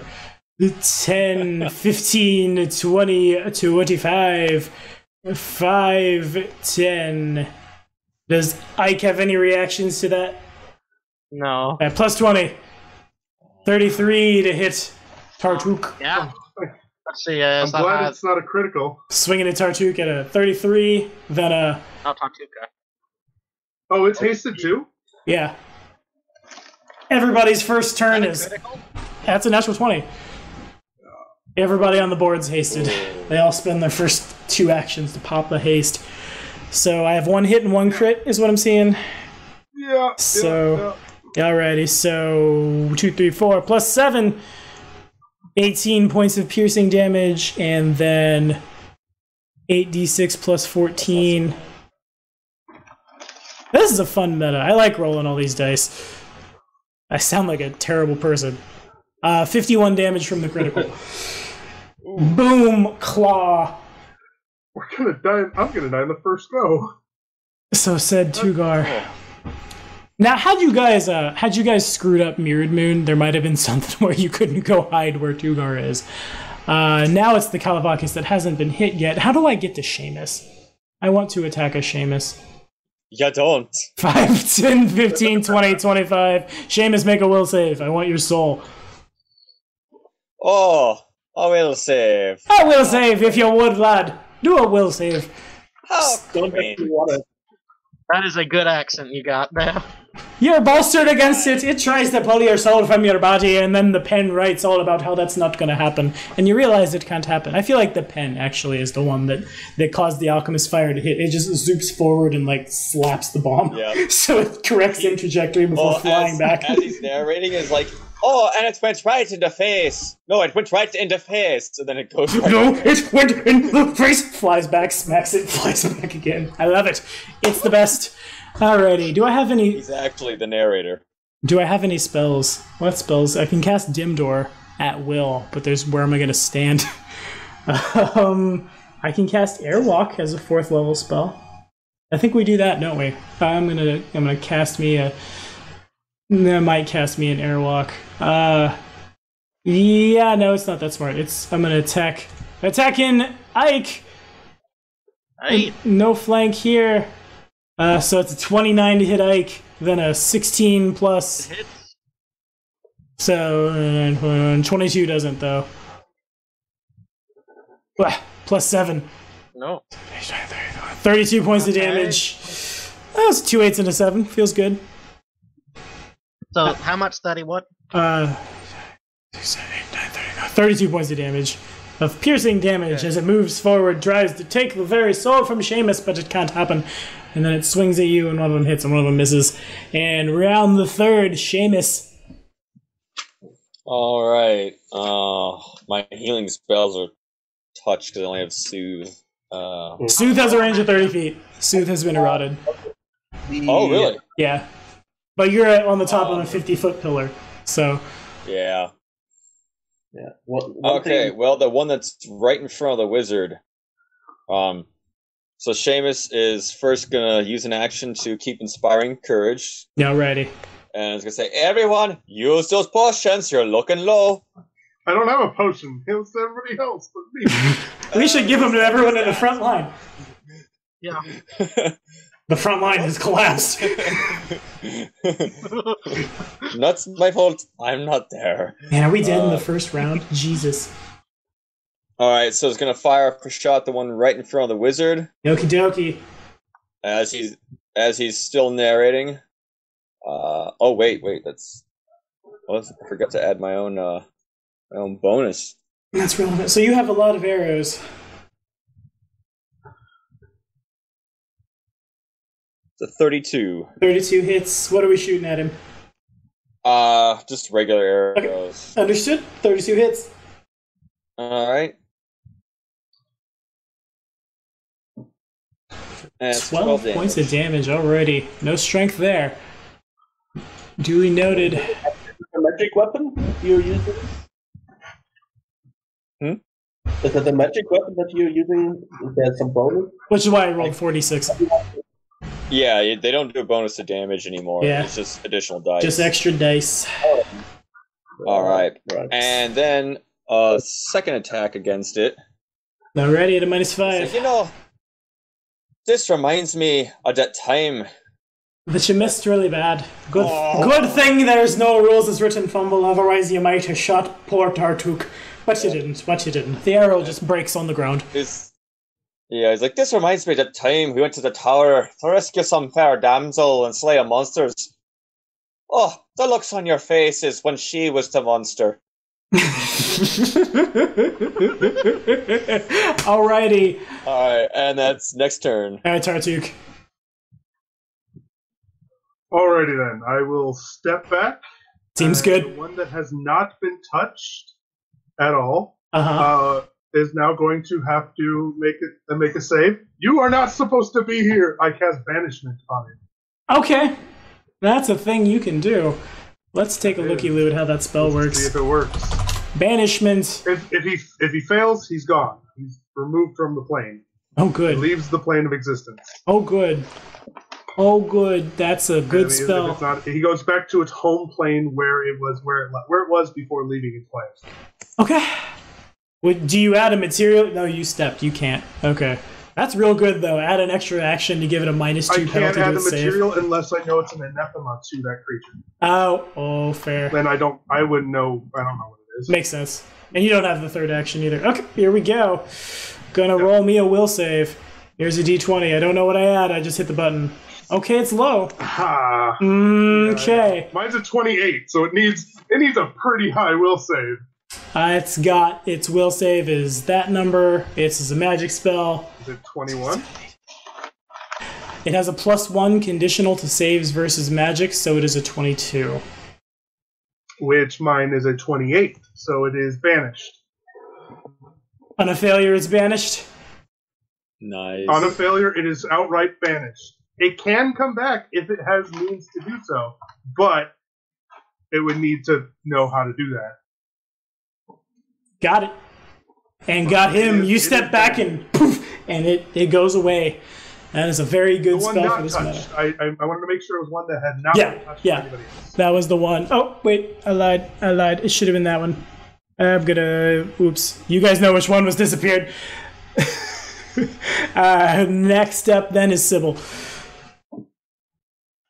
You hear a faint pop and the smell of sulfur as a Kalivakis is returned to the abyss. I was going to save that for later.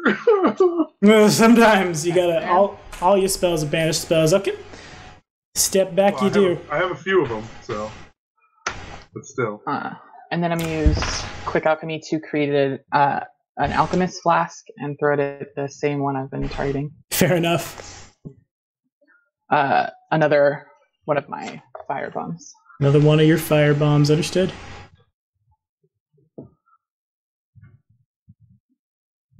Oh, great. Oh, great. It's not bad. Alrighty.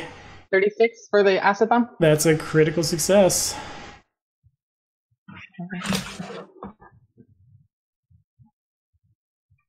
Ooh, an acid bomb, you say?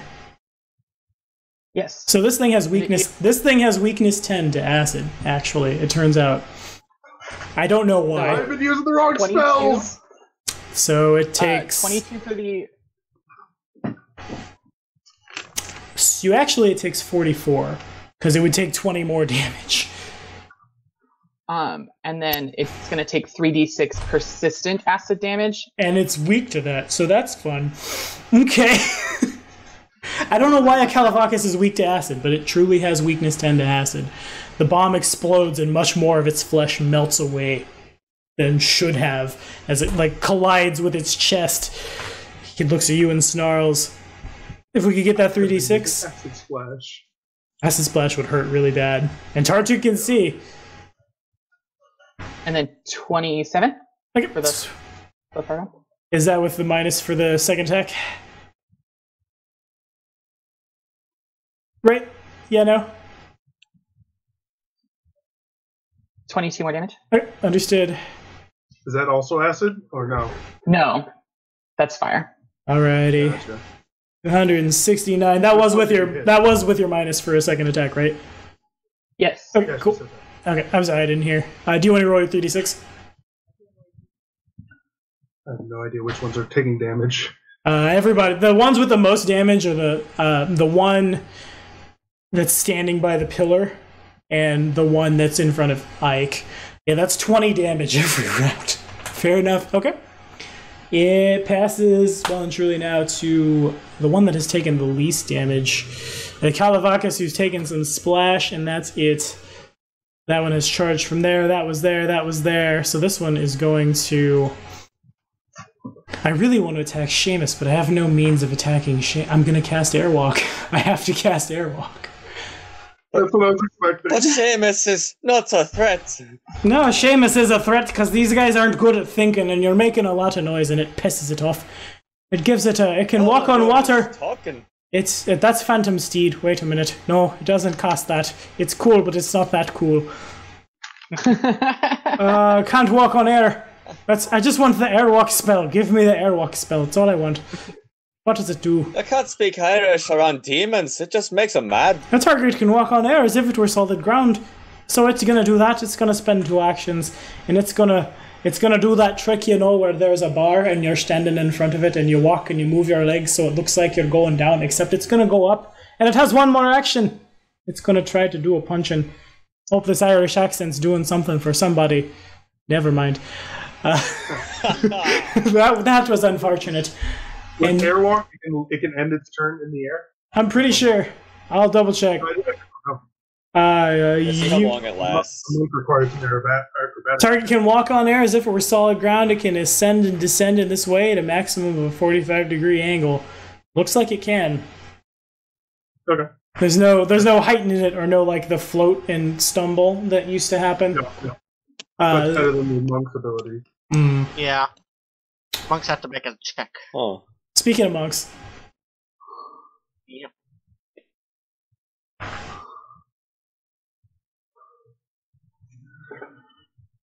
Is it my turn? yeah. Sorry, you're up. Okay. I guess I should have been more clear. Forgive me. Sorry. I'm going to do a flurry of blows. Okay.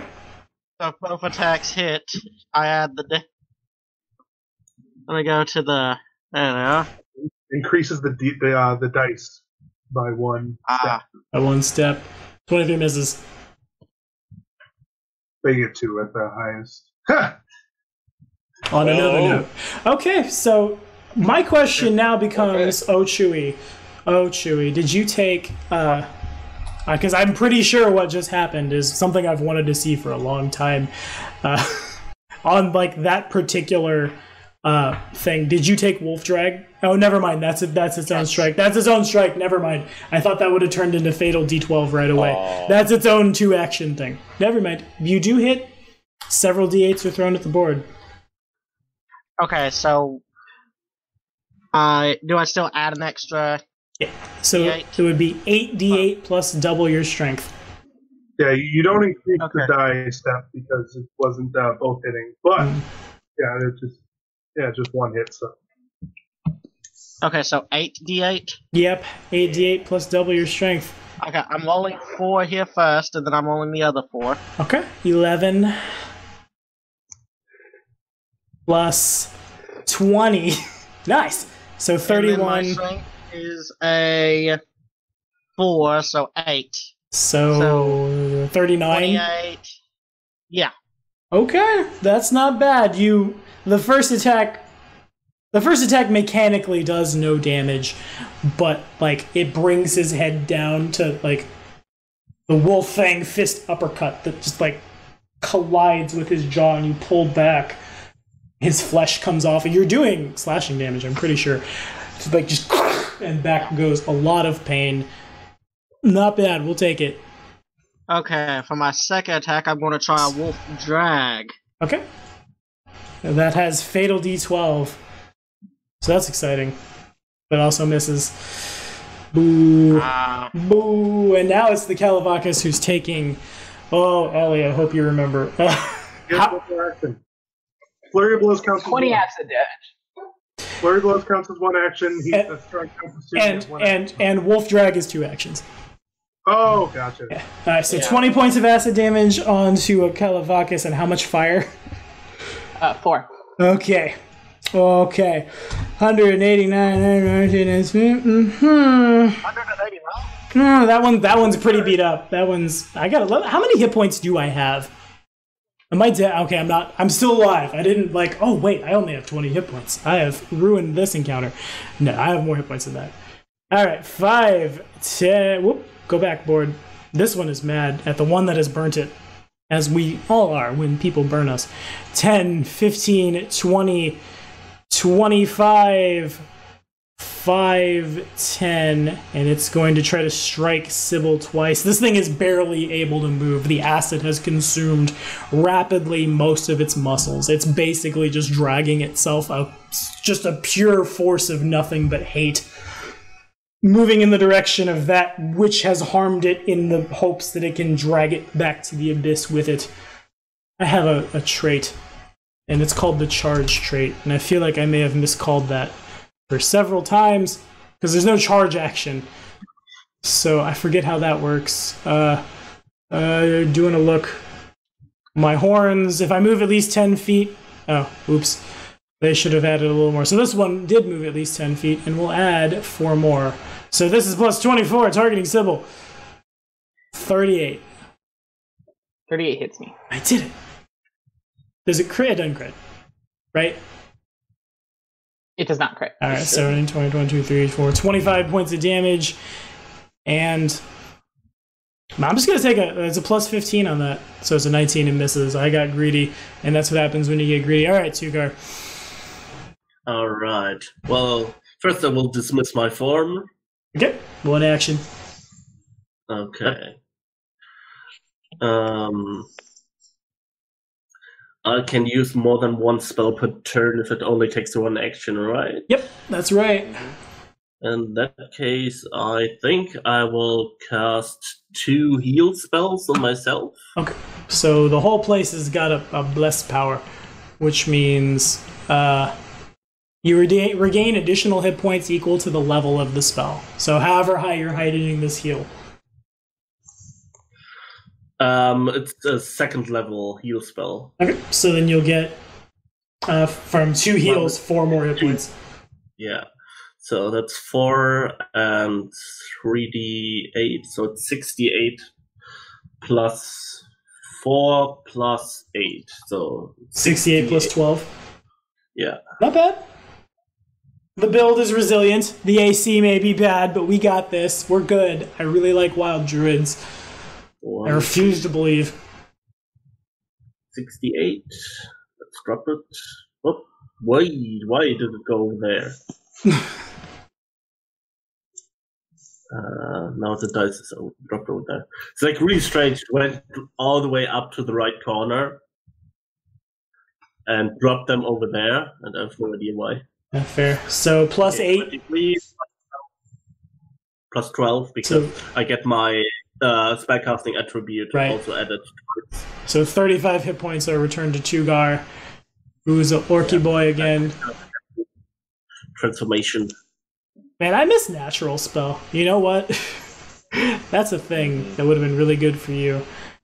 Anywho, yes. The Calavacus, who's taken a lot of damage, but not as much damage as the one that we quickly figured out what things were vulnerable to, is going to attack... Is that the one on fire still? Yes, it is. It takes 6. Thank you. Okay. 51, 200, and that many. It's a considerable amount of its muscle mass, and mostly its mouth has been charred. Its teeth are beginning to fall out because there's no more gums to support them. Full of rage, I have no reason to not move 10 feet. And strike plus 20. 28 to hit Ike. 20 what? 28. That's my IC, so I think it hits. It did it. Actually, it adds 4 more. It charged by moving like that. So 48 plus 7. So I'm going 1, 2, 3, 4. 25 points of damage. Second attack is at -5 plus 4, so at -1. So 23 to hit. And then the last one is I'm going to use my claws, which don't have charge. So it's a minus, just D20 plus 12 is a dirty 20, which misses horribly. And now it's this one over here, who's almost entirely taken just a lot of splash and boom damage. It's gonna move 10 feet, 5 feet, 10 feet. That counts as a charge in the playtest. I've wanted to do that for so long. So that's a 25, this is a 29 to hit Seamus. Seamus! Yes. I've got a 29 and I miss you. Alright, fine. And then I'll roll another d20. And it adds -5 plus 4, so -1. So that's a can't math 31, a 30, a total of 30. Just missed. Stop it. And that adds a 12 and misses this thing, so it moves around in its horns, like you basically have to like flip, and the pen scribbles furiously about Seamus's wonderful antics as he dives and jumps and flips. He's like, "Oi, I'm trying to speak here. Oi! Do you mind?" Oi! Yelled Seamus at the Calavacus as its horns narrowly grazed his. Though the token is literally Lem, the iconic halfling bard.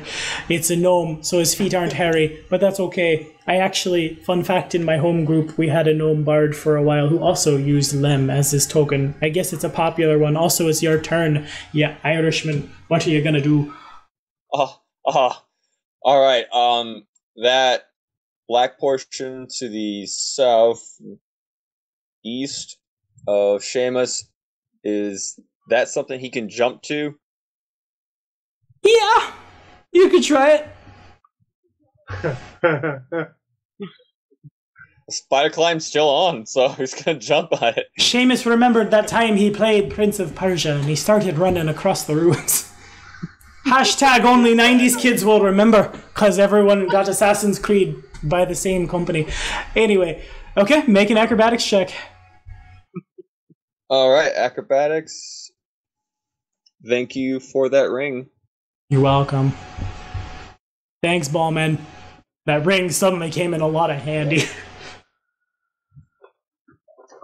So that does fail. Oh, let me see what happens when you fumble that. Oh, okay. Here we go, kids. I'm just gonna go to where it says acrobatics and we're gonna figure it out. Yeah. Okay, skills. Aerobatics. That's close enough to what that is. Aerobatics. I come from a very small town in Missouri. We don't know how it works. Died from demons. Seamus tripped and fell. Lol. Alrighty, so that's actually that was an athletics check. But you still fumbled, so irrelevant. Doing a scroll athletics to do a long jump. On a critical failure, you leap the maximum distance allowed by the leap action, then fall pro. So you're really good at this. You're so good you botch it. You didn't stride. You can't leap farther than your speed. Speed is 20. So all his feet have to do is touch a wall or something, because the spider climb's still active. That's fair. So what I'm going to say happens is you're shooting for this square instead. 5, 10, 15, 20. And you fall prone in that square. You jump real good. So good, in fact, that you land there. Also provokes. 36 to hit. That hits. Ha! I did it! Seamus is not as immune as you once thought. Climbing is good, airwalk is better.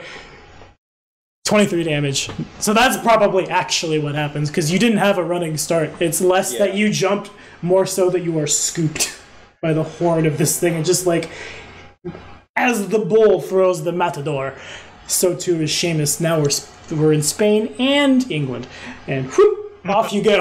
That was jumping was only one action, right? Yes, that costs you one action, I think. Hang on. All right. Let me be double great for the both of us, Dewey.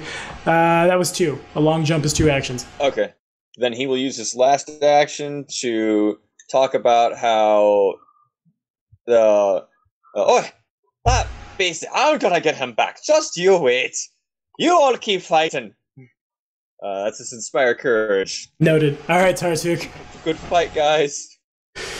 So the one in front of Sybil, like I said, is basically just like, it has been so corroded that you are watching several pieces of it literally drop to the ground.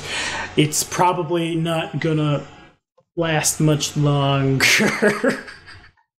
The one that actually attacked me, I'm going to instead of target that one, I'm going to target that one with Disintegrate. Oh, good. Here's a D20 roll. You're shooting it. Okay, I was rolling a save. I have to shoot it first, and then it makes a Fortitude save after that. Alrighty, what you add? To shoot it, that's plus 18. So 32. Touch. So 33. Okay, it doesn't crit his touch, because I think if you crit his touch, he treats it as 1 degree worse. But it does hit. And then it needs to make a Fortitude Does the plus save. 1 help? The plus 1 helped, but not enough. I had to go back and check. It also has a plus 1 on saves versus magic, so that means I have a 30. Oh, that actually does. Yeah, that saves. So it takes half the damage. Okay. How many dice?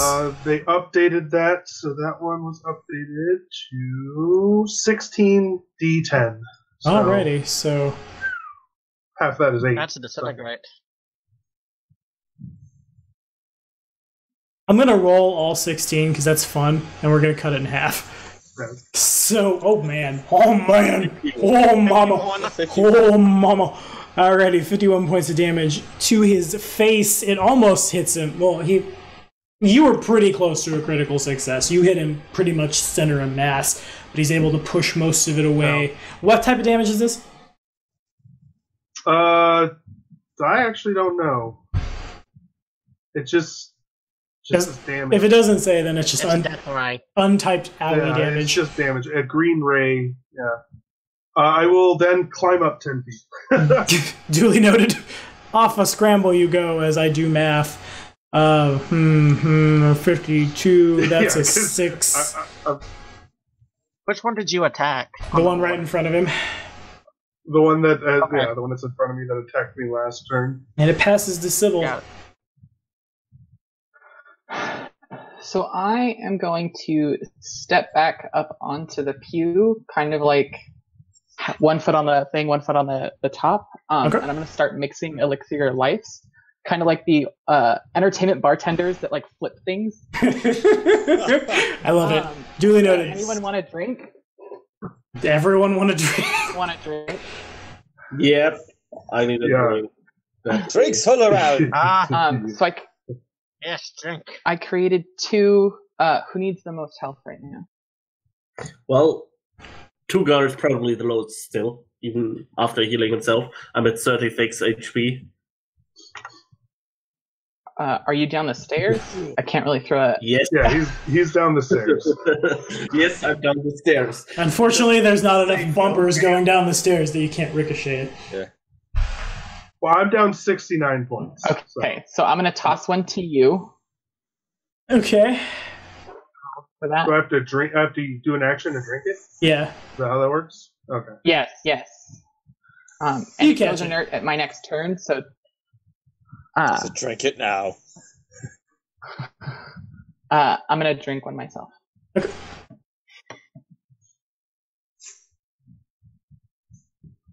We need healing bombs. Healing bombs are a thing. Okay. Yeah. So you do a heal. Oh, good heal. Okay, so that is an effect that heals. It is increased by an amount equal to the level of the thing. It's not just spells. So level 8, so it's 35. Nice. The power of Desna compels you to not die horribly quite yet. Okay, so Kalivakis with that much damage, his turn it is. And he is... That one is the one that has been beaten and is burning. That one's the one that literally just dies to the acid dot next round. It will die a horrible death. That one is the one at the bottom of the initiative. So it's... this one here.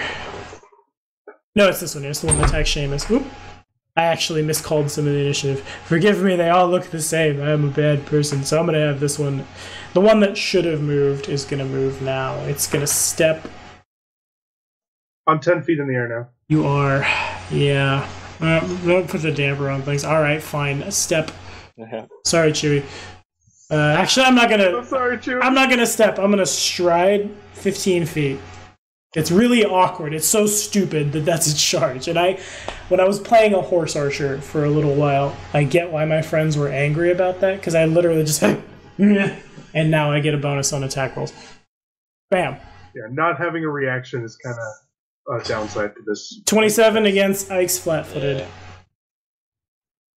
Oh, so that's a -2 or -4? -2. Okay, my AC would be a 26 then. I did it. And what did he roll? 27. Hits. So +7, 26 points of damage. Second strike as a 29 to hit at your flat-footed, which hits for 28. Then my last strike with a claw, that's minus just a bunch.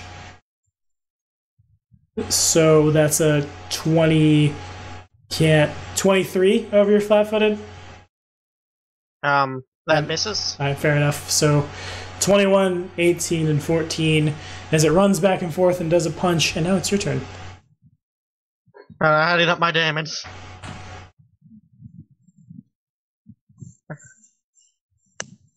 I'm not looking the best, but I'm still alive. There you go, that's the spirit. Man, this encounter's mean. I kind of had a little bit of faith in you guys. I really did. I really thought that we might pull this through.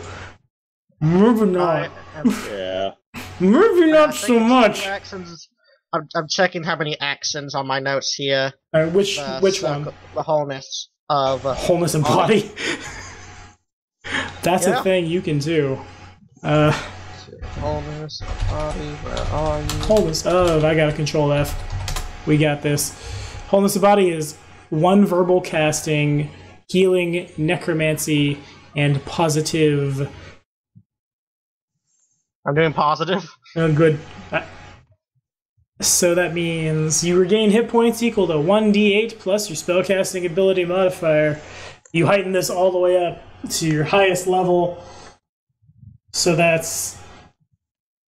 What level are you? You're level 12. You can't heighten it to level 12. Powers are heightened to... Anthony, you played a monk. How much does he heal? Yeah. He's a level 12 monk. I don't know. What is he doing? He's using wholeness of Wholeness body. of body. Oh, I don't remember. It's 1d8. Have the thing pulled up. 1d8 plus your spellcasting ability modifier. Heighten +1. Like,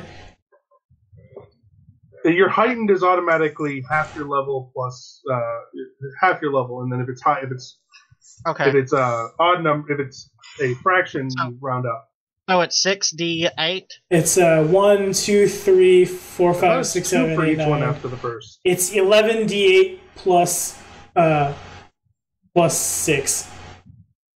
Okay, I'm rolling 10, and then I'm rolling another 1. 11d8 plus 6 plus your wisdom.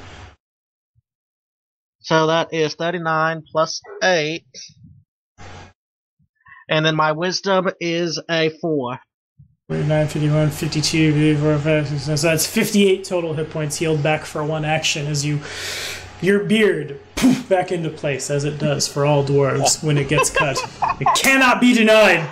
You measure his health. He doesn't have a health bar. It's his beard unravels as he takes damage, then back as it comes. It's like a weird curtain.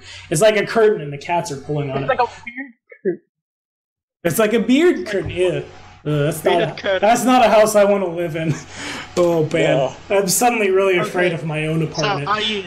So So I used one action to do that, correct? Is there? It does I'm not going provoke. to key blast for a which takes 2 actions. Alrighty. Kamehameha. No, wait, you're a dwarf. Kame. Can we get the Scottish translation of DBZ, please? Me. I don't know if I need to roll to hit or not, but Vegeta. I thought it was a reflex save. oh yeah, Blast. I'm looking. I'm reading this. Yeah, I think so. Key blast. Man, I do not like that they're jammed in the Saving spells. throw. It's a fortitude. Each It creature looks in the like- air, so it's a 30-foot cone. Where are we pointing that bad boy? Okay, I am. It's hard to. Oh man, there's the way they're standing. There's literally no way to hit more than one Yeah, of them. like That sucks. cannot hit. You can't even I'm hitting move at the your one wheel. that's done the most damage to me. I would've Okay. just flurried instead of. Yeah. You might just flurry. Yeah, The- I mean, the I one- like key blast personally. I mean, The one right on top of you, the one to your immediate north, has taken quite a bit of damage from being on fire. Oh. The one. Yeah, I'm gonna flurry. Okay. What if I'm understanding? Yeah. I might wolf drag actually, because if you crit him, you throw a bunch of all your dice go to d12s, and you add one more. I'm just saying. That's a. What? Okay. That's critical. That's a critical hit. Yeah. So that's Yeah. fatal d12. So that's 9d12. That's Plus my some strength. plus double your strength. 9d12 plus 8. No. Wolf Fang Fist. Oh man, I freaking love monks. I do too. This is so cool. So They're very it's glass 4, cannon.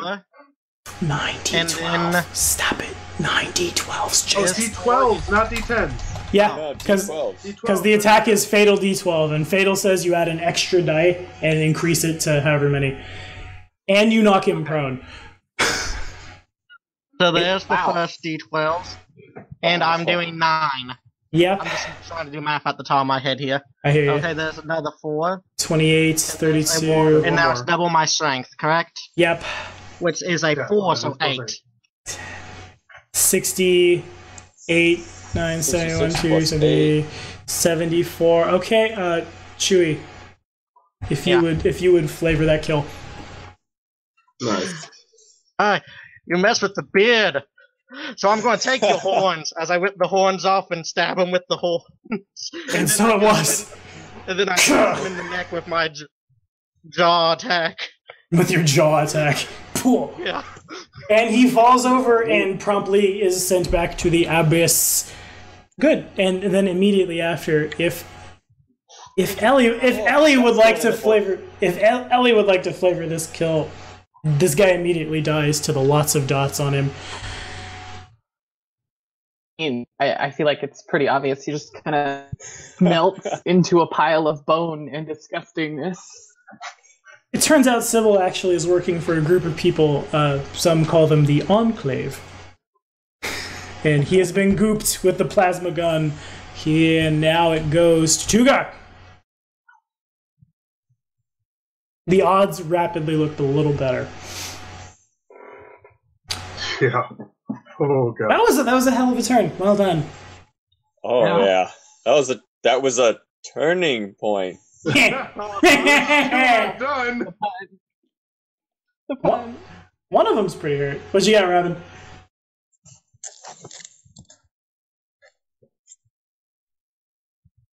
Is Robin muted? Robin's muted, Tugar. isn't he? Oh, Tugar!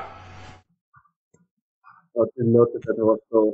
I just coughed, and I didn't notice that I didn't probably hit the unmute button again. Okay, I will use the 6th level spell to cast Dragon Form. Seems good. Oh, it's a blue dragon. Alright, what size category is that dragon? It's large. Okay, so it can fit through the stairs. I had to ask. Yeah. I pretty much checked, since it's 2 spaces wide, it should fit. Yep, yes you can. The head of a blue dragon appears out of the stairs, and you cast a thing. So you heal for No. healing transformation.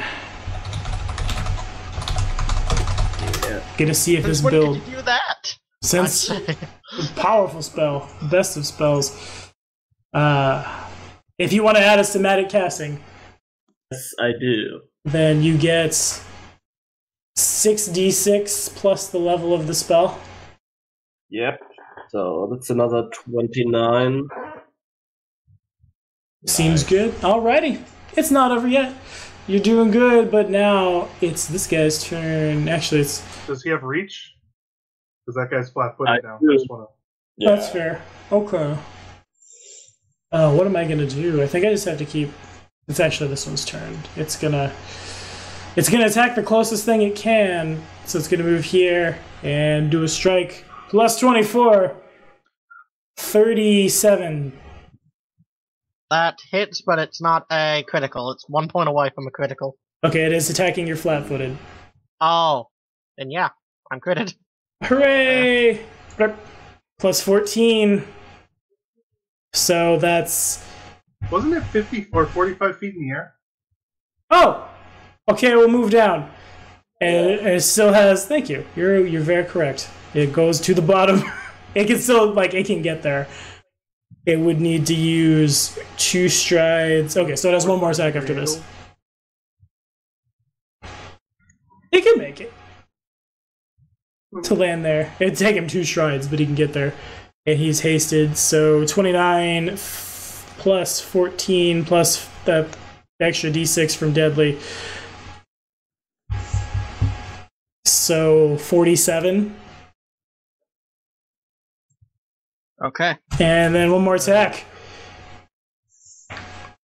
So 34. Yeah. It hits. It doesn't do a crit. Still good, not a crit. Alright, so 19 points of damage. This thing airwalks down in 1, 2. Seamus! Seamus, it's the 4th round of combat. This whole thing's happened in 28 miserable seconds. Very. Actually, no, I lied. It's 24. 6 times 4. Less than 30 seconds. Less than 30 seconds and things are already looking bloody. Oh, I don't know how we'll make it out alive. I don't either. First thing I do is inspire courage. Alrighty. Then that one that's right in front of Ick, gonna fire off a shot at him. Alrighty. The one above him or below him? The one below him. Okay, gotcha. That hits. 31. You got him. Alright. That is 21 damage. Got it. And if it's still alive, gonna fire off a second hit. It is still very alive. Hopefully. Come on. Boom! Maybe. Yeah! Okay. Oh, that's right. Bows are deadly D10. They are. So this is 4d6 plus a d10. 8d6. Oh, yes. Even better. All right. This is your time. 8d6. 35. D10. 41. Alright, 41 damage. Okay, not bad, not bad. The first arrow hits it and it turns back in time for the second arrow to pierce, to drive the first arrow that's under its eye from a crossbow bolt. That's a bolt, not an arrow, actually, kids. And forward it goes out, up and around the side of it. It roars out in pain. Oh. And that's all of your actions, I believe, Tartuk. Yep. I'll drink that elixir of life. Seems good. Because you gotta do it right now. Gives me.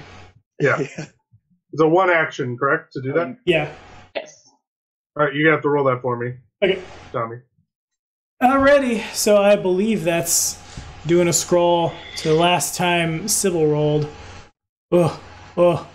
Also, I'm very glad that Sybil changed her name to Sybil from the password to get in my fantasy grounds. I was going to say something, but I didn't. So 6d6 plus the level of this. Plus 8. So 19 plus 8. She said 76.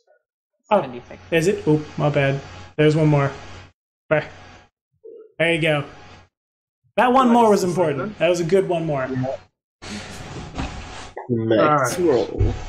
Then I will acid splash the one that's between me and. The one. Okay, understood. That's a plus 19 to hit. Oh yeah, I gotta roll it. To its touch. To its touch, I see. So that's a 29 over its touch with Inspire Courage. That hits. No crit, but it hits. And too bad that wasn't a crit. yeah, I was hoping that was a crit. it really doesn't Alright, like that's this. 2d4 plus 5, 8. and that is acid. 18. So. Okay. Can't math. It's not dead. But it's more of the same. It's the acid is about the size of what, like the palm of my hand, I imagine, which is a lot for a little gobbo. But when it hits, it basically eats all the way through in 6 seconds, just like through his chest, and the residue that remains just starts tearing. Does it do persistent? Only if critical, I believe. Oh, fair. Okay. On a successful critical, target also takes persist. It does have splash, technically. Would you like to hit Ick? No. I can reflex it. Oh, come on. That's funny. It does actually have splash. I didn't realize it had splash damage. Okay. Whatever. So if it has splash damage, so then Ick does take a single point of acid damage. Yeah. That could have been 11. If all the Kawavakai were standing next to each other, that was the most splash damage you ever did with acid splash. Jesus. Of course acid splash would have splash damage. It is in fact what it is. Ha! It's actually an evocation spell now, too, by the way. Not a conjuration. Oh! Weird. I didn't know that was conjuration before. Of course it's evocation. Anyway, Sybil, Conjuration before. what you got, Sybil? Conjured up a blob of acid. We conjured up, we summoned it. It's a little tiny acid elemental that you're sending to its death. I'm gonna double brew 2 acid bombs. Yeah, you are. That's fair.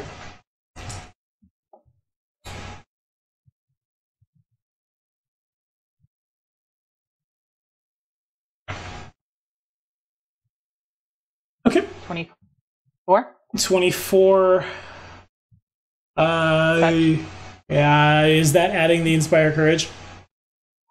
25 touch. Then it hits. Okay.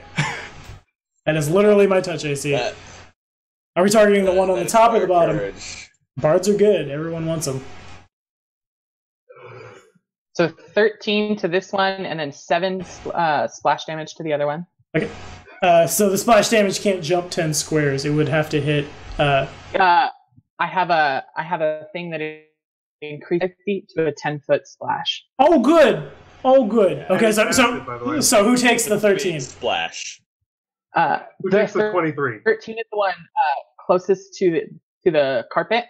Okay. And then the 7 is the one closest to the stairs. Understood. So hang on, let me do math. So that's 23 to that one because it doesn't like acid at all. You can't math. I've never seen splash damage kill something. But that's 17 splash damage. And if you would like to flavor that kill.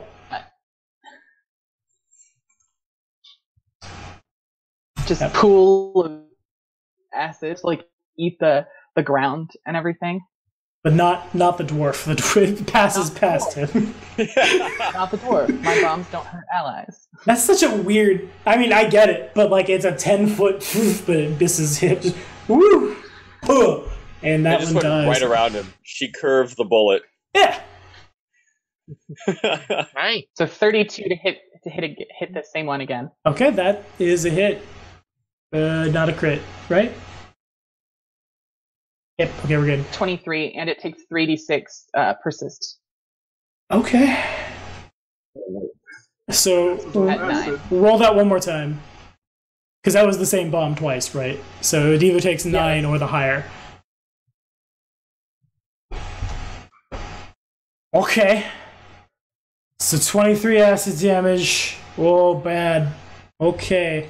And I'm taking 22 persistent acid literally right now. Whoa. Okay. This is fun. Alchemists are cool. I'm so glad I can see what an alchemist actually can do instead of just getting, like, fighting a faceless stalker. Okay. It passes to the one remaining Kalavakis. Am I smart enough to understand you're the bad one? Yes. Okay. So I'm going to stride over here, 5, 10, 15, 20, and I'm going to strike at you thrice. So this is plus 24. So 37 to hit? 37 does hit. It does not crit. Yeah, all right. We'll take it, I guess. We won't take it because I've missed it. Come on, Fantasy Grounds. Also, thanks to Doug from Fantasy Grounds for the Fantasy Grounds. I don't say that as often as I should. Man, it is not taking my dice. Plus 7, please. There we go. So 26 damage from the first one. Second attack. Is that I'm rolling a d8? I need a d20. Well. Oh. Second attack does considerably more. So deadly d6. Ugh, come on, d6. We're almost there. So 2 points of damage from the deadly. Then 8d8 plus 14. Man, I cannot get these dice to go through today. This thing is brutal. Please go. Damn it, all. Everyone's watching me and laughing as I'm rolling all these dice to no avail. I swear to God. Alright, I'm going to put it in a hotkey. There. Plus 14. So 46 from the second attack. 46. I have one more strike. I will try to claw. And that's at plus 12 is an 18, which misses wildly. So this thing sees you and comes roaring and spitting, and the first horn hurts. But it's when it, like, tears it out, and the second one swings around, like, from, like, hip up to throat. Ouch time. Oh, wait, I took my persistent. We're good. Also, it's melting. That's why it actually probably hurts a little more, because some of the acid, like, splashes into the wound. Also, Ick, you're up. Ick's name is Ike, but I see IC and I say Ick. I'm so sorry. Ike! It's okay. You sprout angel wings. Is this a Smash Brothers? Yay! Yeah, actually. Wings. Okay. Oh no, that's So, Pit. Ike is one of the Fire Emblem boys. Never mind. There's a lot of Fire Emblem boys in Smash. He's the two-hander. Remember when it was just Roy and Marth? I remember. And they just spoke Japanese. Good old days. What's a Fire Emblem? I said, It's a Fire Emblem. we're not done yet, as I go over there to it. Okay. So Get flanking. can I get here? You can. Gonna start. How would you like to move there? What do you mean? Because around it. Because if you move in a straight line, it'll provoke. Oh. Yeah, obviously. He's probably smart enough to go around, right? Yeah, there's a 5 I'm here. diagonal. Yeah, okay, you're good. Tight. Yeah. Okay. Okay. Can I get it in the middle? I want to try another Hey, wolf now drag. I'm- He's flanked. Oh, Yeah, I do want to do another wolf drag since he's flanked. I saw that was useful. Yeah, you did. That Yeah. was very, very good. Wolf Fang Fist! 94? I think that's literally what you rolled before. No, you rolled an 18 before. Okay, 34. Taking a look. Is that including the +1? Oh no, it's not. And then it crits. 35. Then it crits. 35. 35 is that's twice for the bard pulling us into crit town. Yeah. Okay, so Mm. it's 9D. 9d12 plus I think I got 8. Magnifique. 4D6, 9, D8, D10. D12. D12. Oh. They're all D12s. Oh. It's fatal d12. 31. Let me get a calculator. I don't know how to roll. I use the shortcut thing, but I don't know how to add in the custom ones You're fine. yet. Okay, and now one more. Okay. And now my strength, which is doubled, so that's an 8. 2. Okay, he's not dead. And it passes to Tugar. Alright. Dragonhead pokes out around the corner of the stairs and then breathes lightning at them. Alrighty, here's my reflex save. Okie dokie. Is this... What is even happening? As he falls over, a dragon comes around and bathes him in lightning. And I have a 27 is my reflex save. Yep, that's enough. It wouldn't have been enough if it was my own spell, but this is the fixed DC. Ugh. Which how much worse is it? It's DC 24. As opposed to mine would be 12 plus 2 from proficiency, so 14 plus my spellcast is 4. 28 is normal, so it's 4. That's in a proficiency-based system. That's a lot.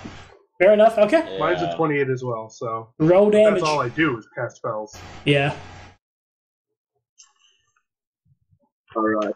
I was trying to get it better, but I couldn't figure it out. Still, the damage will only be half, but still that's 6d12 base damage. That's not bad. So not 47, but 20. You take off Yeah, those are D10s. 23. Oh, those are d10? Yeah. Yeah. Oh, shit. That could be. I mean, you could keep that, though, because... There were 2 10s in there. 10, 10, 9, 7, 3, 8. That was. Oh, I'll just keep it, yeah. Sonia's ghost comes back from the grave and thumbs up at the lightning and then fades to nothing. I approve. I approve, but was killed by a fish. Much more than a fish. So 6d12 if you want to reroll it, Robin. Oh, roll it. Because you could do much better. Or he rolls just 6 1s. Well! Okay. Sorry for asking, I guess. 24 points of electric damage. Got him. Okay, not dead. Not dead. Seamus. Alright, another inspired courage. He's gonna start reciting the monkeys in the bed. Good.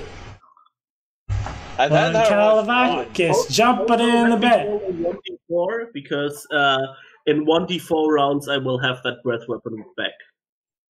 3 rounds, got it. 3 rounds. That's important. I'll put it on our initiative.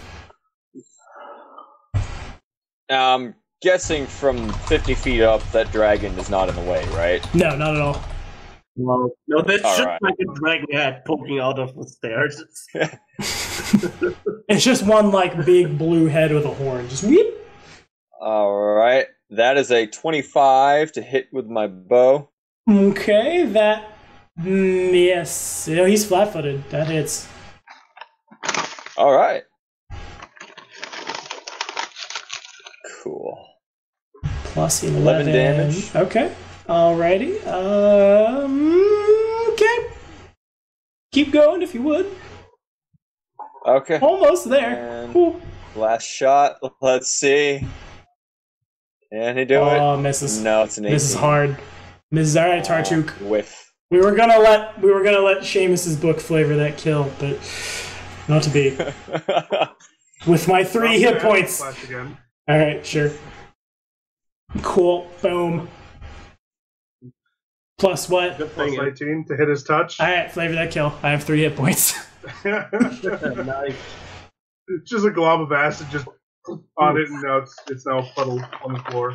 And it falls back into it, and down it goes. And that's the end of this session, probably, honestly, because we won't get that much. Well, we can set up, is what we'll do. That is the end Gotta of heal.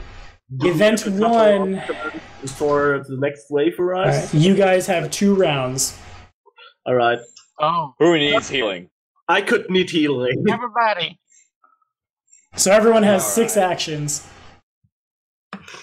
Well, I'm a dragon. I probably can't do medicine.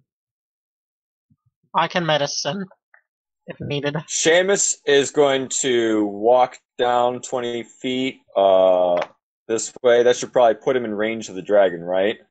Mhm. Or 30 feet. Yeah, you should be fine. Alright, and then Soothe Okay, so it's going to be an extra 2d6 for every heightened level. So at 6th level, oh god, it's going to be 11d6 plus my spellcasting mod, right? Nice. Mm-hmm. Plus the level of the spell. Yeah, plus the level of the spell. Oh, Because sacred ground is good. 6 plus so 11d6 plus 11.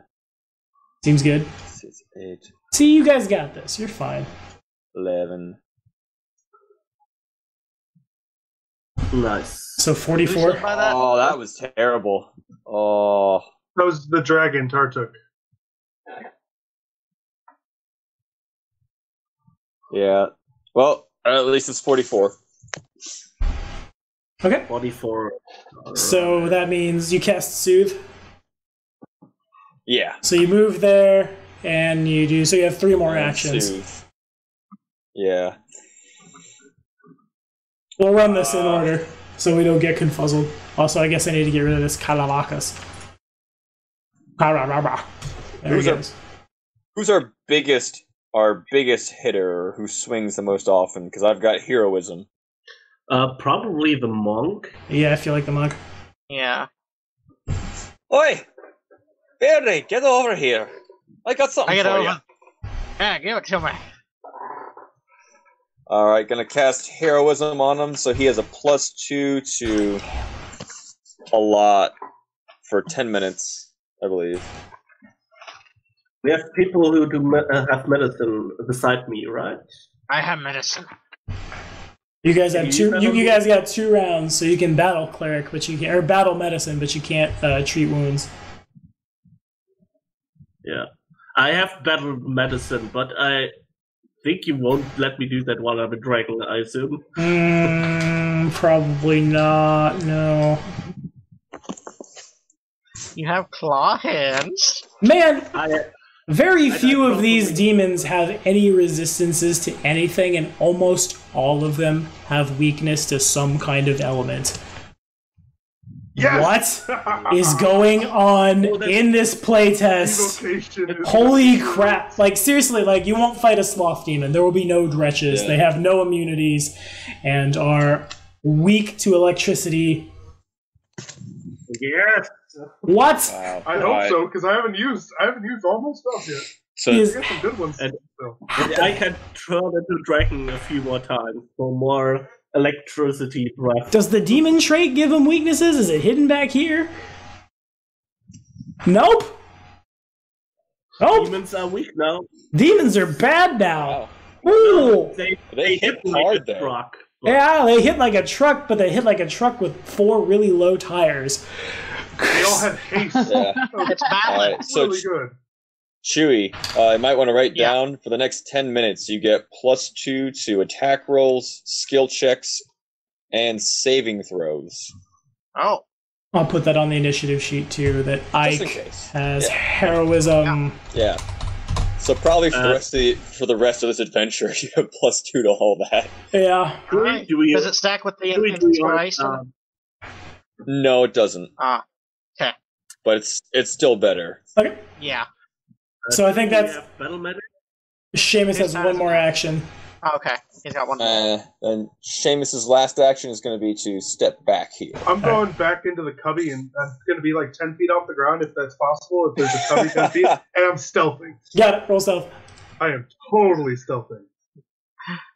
Oh, seems good. I'm the crawling goblin that's hiding in like the nooks and crannies, high-ish above the ground. I would at least be 10, 15 feet off the ground. Bum, hiding. bum, bum. Oh, I gotta roll your stealth. That's right. I said roll stealth, and I'm waiting. I forget. I have to roll for you. Yep. Okay. What do you add? Again. If it's initiative, it's just that +1 to that, but plus 17 to that. So, and then if it's Got it. going to be for initiative, it's Duly noted. 18. Okie dokie. We're gonna keep the same initiative forever to make it easy on poor Tommy.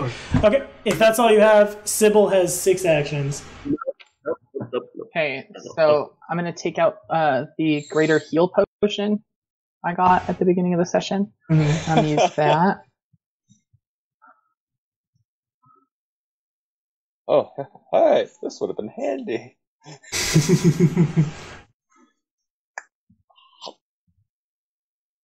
So I heal 33, and then who else needs help? Me and the druid. The dragon still needs to. Yeah. Okay. That is a very hurt dragon. Yeah. It needs to live where it can tell its tale. Yeah. Well, So now that I I'm will- Oh, that's why I brought the book. That's why he brought his quick quotes never quill. mind then. Never mind then, but we need him to help keep us alive. Yeah. still turned into a dragon, and still my AC is lower than the base form. Wow, That sounds so wrong. Really? Yeah. that is bad. There's It's something wrong with natural that. armor. Ugh. So I'm gonna walk over here. In dragon form, I have 27 AC. In my base form, I have 30. Damn, Wow. I'm gonna damn. go over there, and then I'm gonna double brew elixirs of life, passing one to Setting one delicately one in of a the blue dragon's mouth. mouth. So both 76. Okay. 7d6. I can chew on the glass bottle. Okay. So. It heals the glass cuts while you eat it. Well, that's a funny feeling. Okay, so if you want to roll that, rather if Ike and Tugar would like to use one of their 6 actions each to roll those, and then you have 5 more, and then things will happen. How much healing was that? 76 plus the level. Okay, so I know that's not 7, but I want to add the rest on. Okay. How do I? 19. 27. Which level is it? It's level 8, so you add 8. Ooh, okay, plus 8. 8 is 33. 35. That brings me almost all the way up to max. Wow. I'm only got let's see. I'm only have 32 points of damage now, so And Okay. I'm gonna do one more to heal myself. Gotcha. Can I use my gloves to help heal me? It's like 1d6, I think. Wait, no, 3d6. Yeah, you can. Hang on. I think they were called healer's gloves. I'm gonna type in healer and hope for the best. Go, Control F! Bring me these gloves! Not treat disease, not treat poison, not healer's tools, not healer's blessing. There's so many things called healers in this game. Sweet baby Jesus. Yes, there were healer's gloves. So that's 3d8 plus 3 plus... So 3d8 plus 10, because it's a level 7 item. Wow. That's pretty good. That's a thing you have. So 25. Yeah. That's all I can do. That's once per day. Gotcha. Alright. Tuga will simply use some of his actions to fly up in the sky. Okay. I mean, Do I still? the church is 50 meters feet high, right? And there's mostly no ceiling. So I can just fly up because I can attack from the air. So Um. Yeah. hang on, Chewy. I have Let me look at a rule book. Dragon form. It's time to learn about that dragon form. I can that to you if you want. I've all the forms copied into a document. Oh, so nice. I can access them easier. Nice. So I it's can just post it in roll 20 if you want. well, we're in Fantasy Ground. So Or roll 20, I mean Discord. Discord. You can. Yeah, I just need to know what your fly speed is and how high up you end. Oh, my fly speed is it's 100 feet. Oh, how high would you like to be? I imagine moving up is still half. So I mean, I can still move up all the way to the top. yeah. Do you want to go just to the top of the building, or do you want to go? Yeah. Yeah, let's fly like right under the ceiling. Okay. Tugar's at 50 feet in the air. Has 3 rounds for his breath weapon. Is that all you have? Well, since 2 rounds passed, Oh, you have 1 round. Yes, that's correct. Hooray! That's not bad. The D4 recharge isn't bad when 2 rounds pass like that. Okay, Chewy, does Ike have anything? Okay, I've used 2 actions with all that, correct? Yeah. Okay. I am going to. How badly hurt does the wizard look? I got I have 36 points of damage. I got some damage. Okay. I'm trying to figure out what to do. I'm gonna go over and hand you one of my. You can't climb, can you? I can toss it. Yeah, that'll work. You'll have to toss it. Move it up towards you. As I hand you one of my lesser healing potions, I think they were, or were they medium? I have 3 of them. They were. I think they were lesser. Yeah.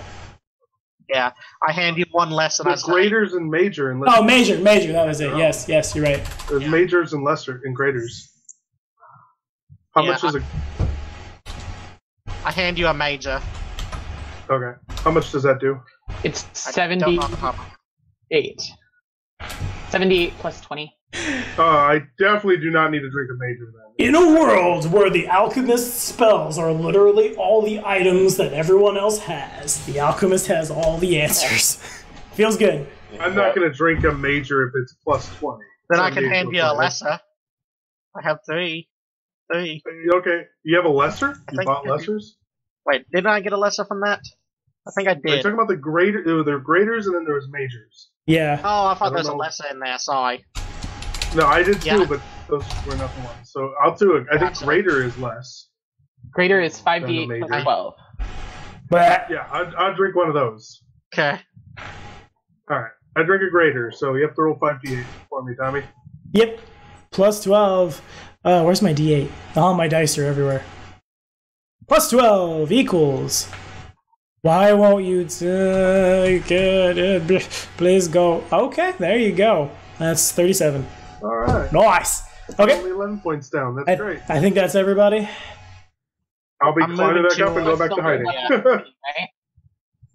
But I can be close to the thing for its boost. It's plus the level of the healing, right? Yep. Because this is sacred ground. Anything that heals anything. And here's one Glabrazoo. And here's another Glabrazoo. Oh no. It's such a fun name to say. He's gonna have a hard time squeezing through. I think he'll figure it out. And here's a Hezru. Takes one of the pillars off. Yeah. Oops. I forget what size a Hezru is. Oh no. How big is a Hezru? Where is the Hezru on the board? It's somewhere. It's down there by the graveyard, I think. And man, we are never getting through Doomsday Dawn because each one of these is going to take 3 hours, and there are 10 of them. Alrighty. Until we die. Until you die. Yeah, that's how it is. Eric, when you come back, you can play the Hezru or one of the Glabrazoos. Simple. Yeah, they You can't tell what finger that was. It's hidden under my mic. But that's what we're going to call it. Thank you guys so much for watching. Thank you to all my players for... Why are demons not immune to everything and have resistances to something? I don't understand, but also they're much easier to kill now. Yeah. They hit like a truck. But they hit like a truck that needs a new alternator. And if those guys hit like a truck, imagine these things. They hit like a truck, but you've got sugar and their gas caps hanging open, and we're using Grand Theft Auto logic, and if you shoot the gas cap, it'll explode in a fireball. And be sure to like and subscribe for more content, and we'll see you in a week. Good night, guys. Good night. Bye. And we're not streaming, and we're